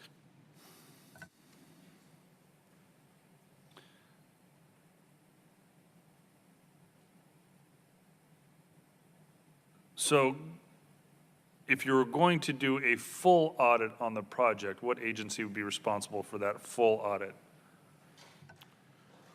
I can't say for sure what the right agency would be. We could certainly, I'll take that back to the department. We can get you an answer for the record. How are you not sure? I'm a little confused here. So FRA changes its grant program. We have a grant program that says, okay, state, local government, you've got to come up with your match and we'll match it. We're going to do a grant program and invest federal dollars to match funds. And then you take a waiver and you say, okay, we're going to spend all the federal dollars up front with the promise that these state dollars are eventually going to come. And you have no idea who does the audit or if there's an audit that's been done to guarantee that the state. Look, so you can see where my concern is going here. No, Mr. Richard in his testimony understands that at some point he's going to have to come back to the federal government. And I imagine going to the rest of my colleagues on this panel that this panel is not going to be very kind to that new request if they can't actually verify that a state match has actually been fulfilled on the previous grant before we issue another grant. So if we don't even know if there's an audit that's been done, if we don't know who actually would do the audit, obviously it would raise a number of concerns that this match that isn't there today would actually come to fruition, especially before we have a new grant request. Yeah, Mr. Chairman, I apologize if I may have misunderstood your question. From the standpoint of our program being audited and any of the projects in our program being audited, the Inspector General is the office that handles that. And they've conducted a number of audits and they may in the future conduct audits. So that would be the agency that would do it with respect to FRA and how we've delivered in any of our grants under our program. Okay, but to your knowledge, you have not done an audit on the current grant? We have not, but again, the Inspector General and the GAO have conducted, I believe the number is 14 audits of the overall HISPR program, of which at least one of those was focused on California high-speed rail. And you've reviewed this audit? Yes. And are you convinced that this is no longer a high-risk project and that the state match will be fully funded? You know, I would never suggest any of our projects are not high risk. I mean, we treat all of the projects with the seriousness of a grant oversight agency, particularly the large, complicated corridor projects, and so we will continue to look at it. We have not changed our oversight regime at all with respect to those audits. Now, we did have some recommendations, which we have been in the process of putting in place and have actually closed most of those recommendations, but we continue to oversee all of our grants, and particularly these 6 corridors, aggressively.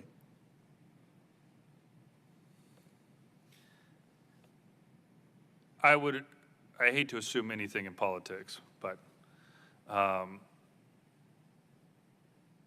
it seems to me that if a state or a project came back to the federal government and said, hey, trust us, let me give you some information to show you how great we are, we would like to have a waiver so that we can spend all the federal money up front instead of doing the obligatory state match at the same time, that at some point you would be looking at an audit or some type of guarantee to say, this is less riskier than the other corridors or other projects because of a lower risk and a larger guarantee that the project will be done and the grant will be fulfilled.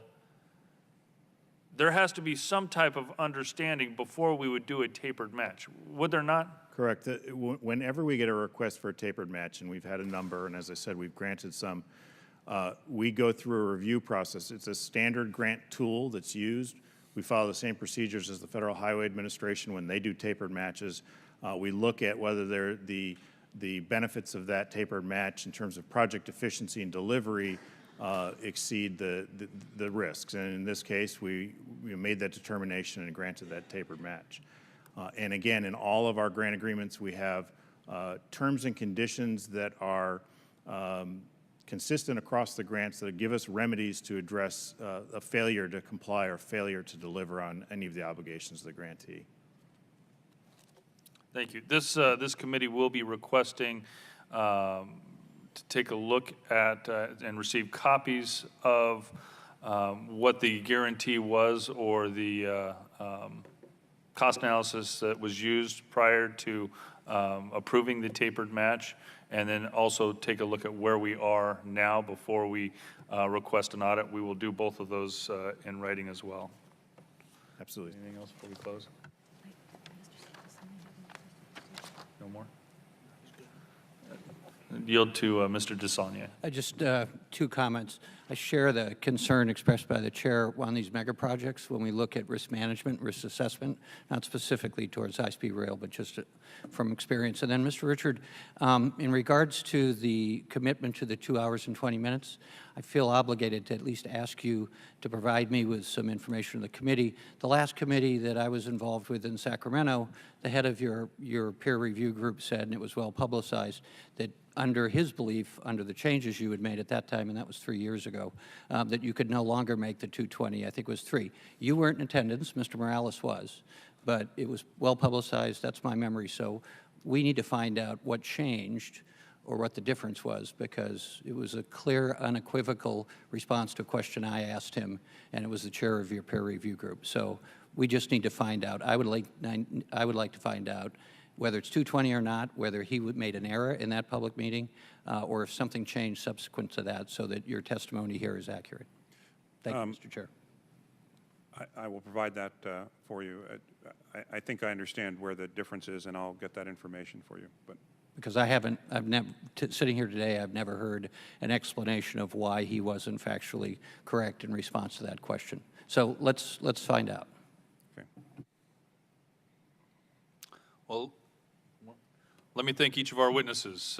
We normally in this subcommittee, with the help of Mr. Capuano, we are usually very, very quick and very, very efficient. We normally do not go over 3 hours, but I'd like to thank each of you for your indulgence as well as your testimonies today, and look forward to following up with each of you. We will have some written questions as well. I ask unanimous consent that the record of today's hearing remain open until such time as our witnesses have provided answers to any questions that may be submitted to them in writing, and unanimous consent that the record remain open for 15 days for additional comments and information submitted by members and witnesses to be included in the record of today's hearing. Without objection, so ordered. If no other members have anything to add, the committee stands adjourned. Thank you.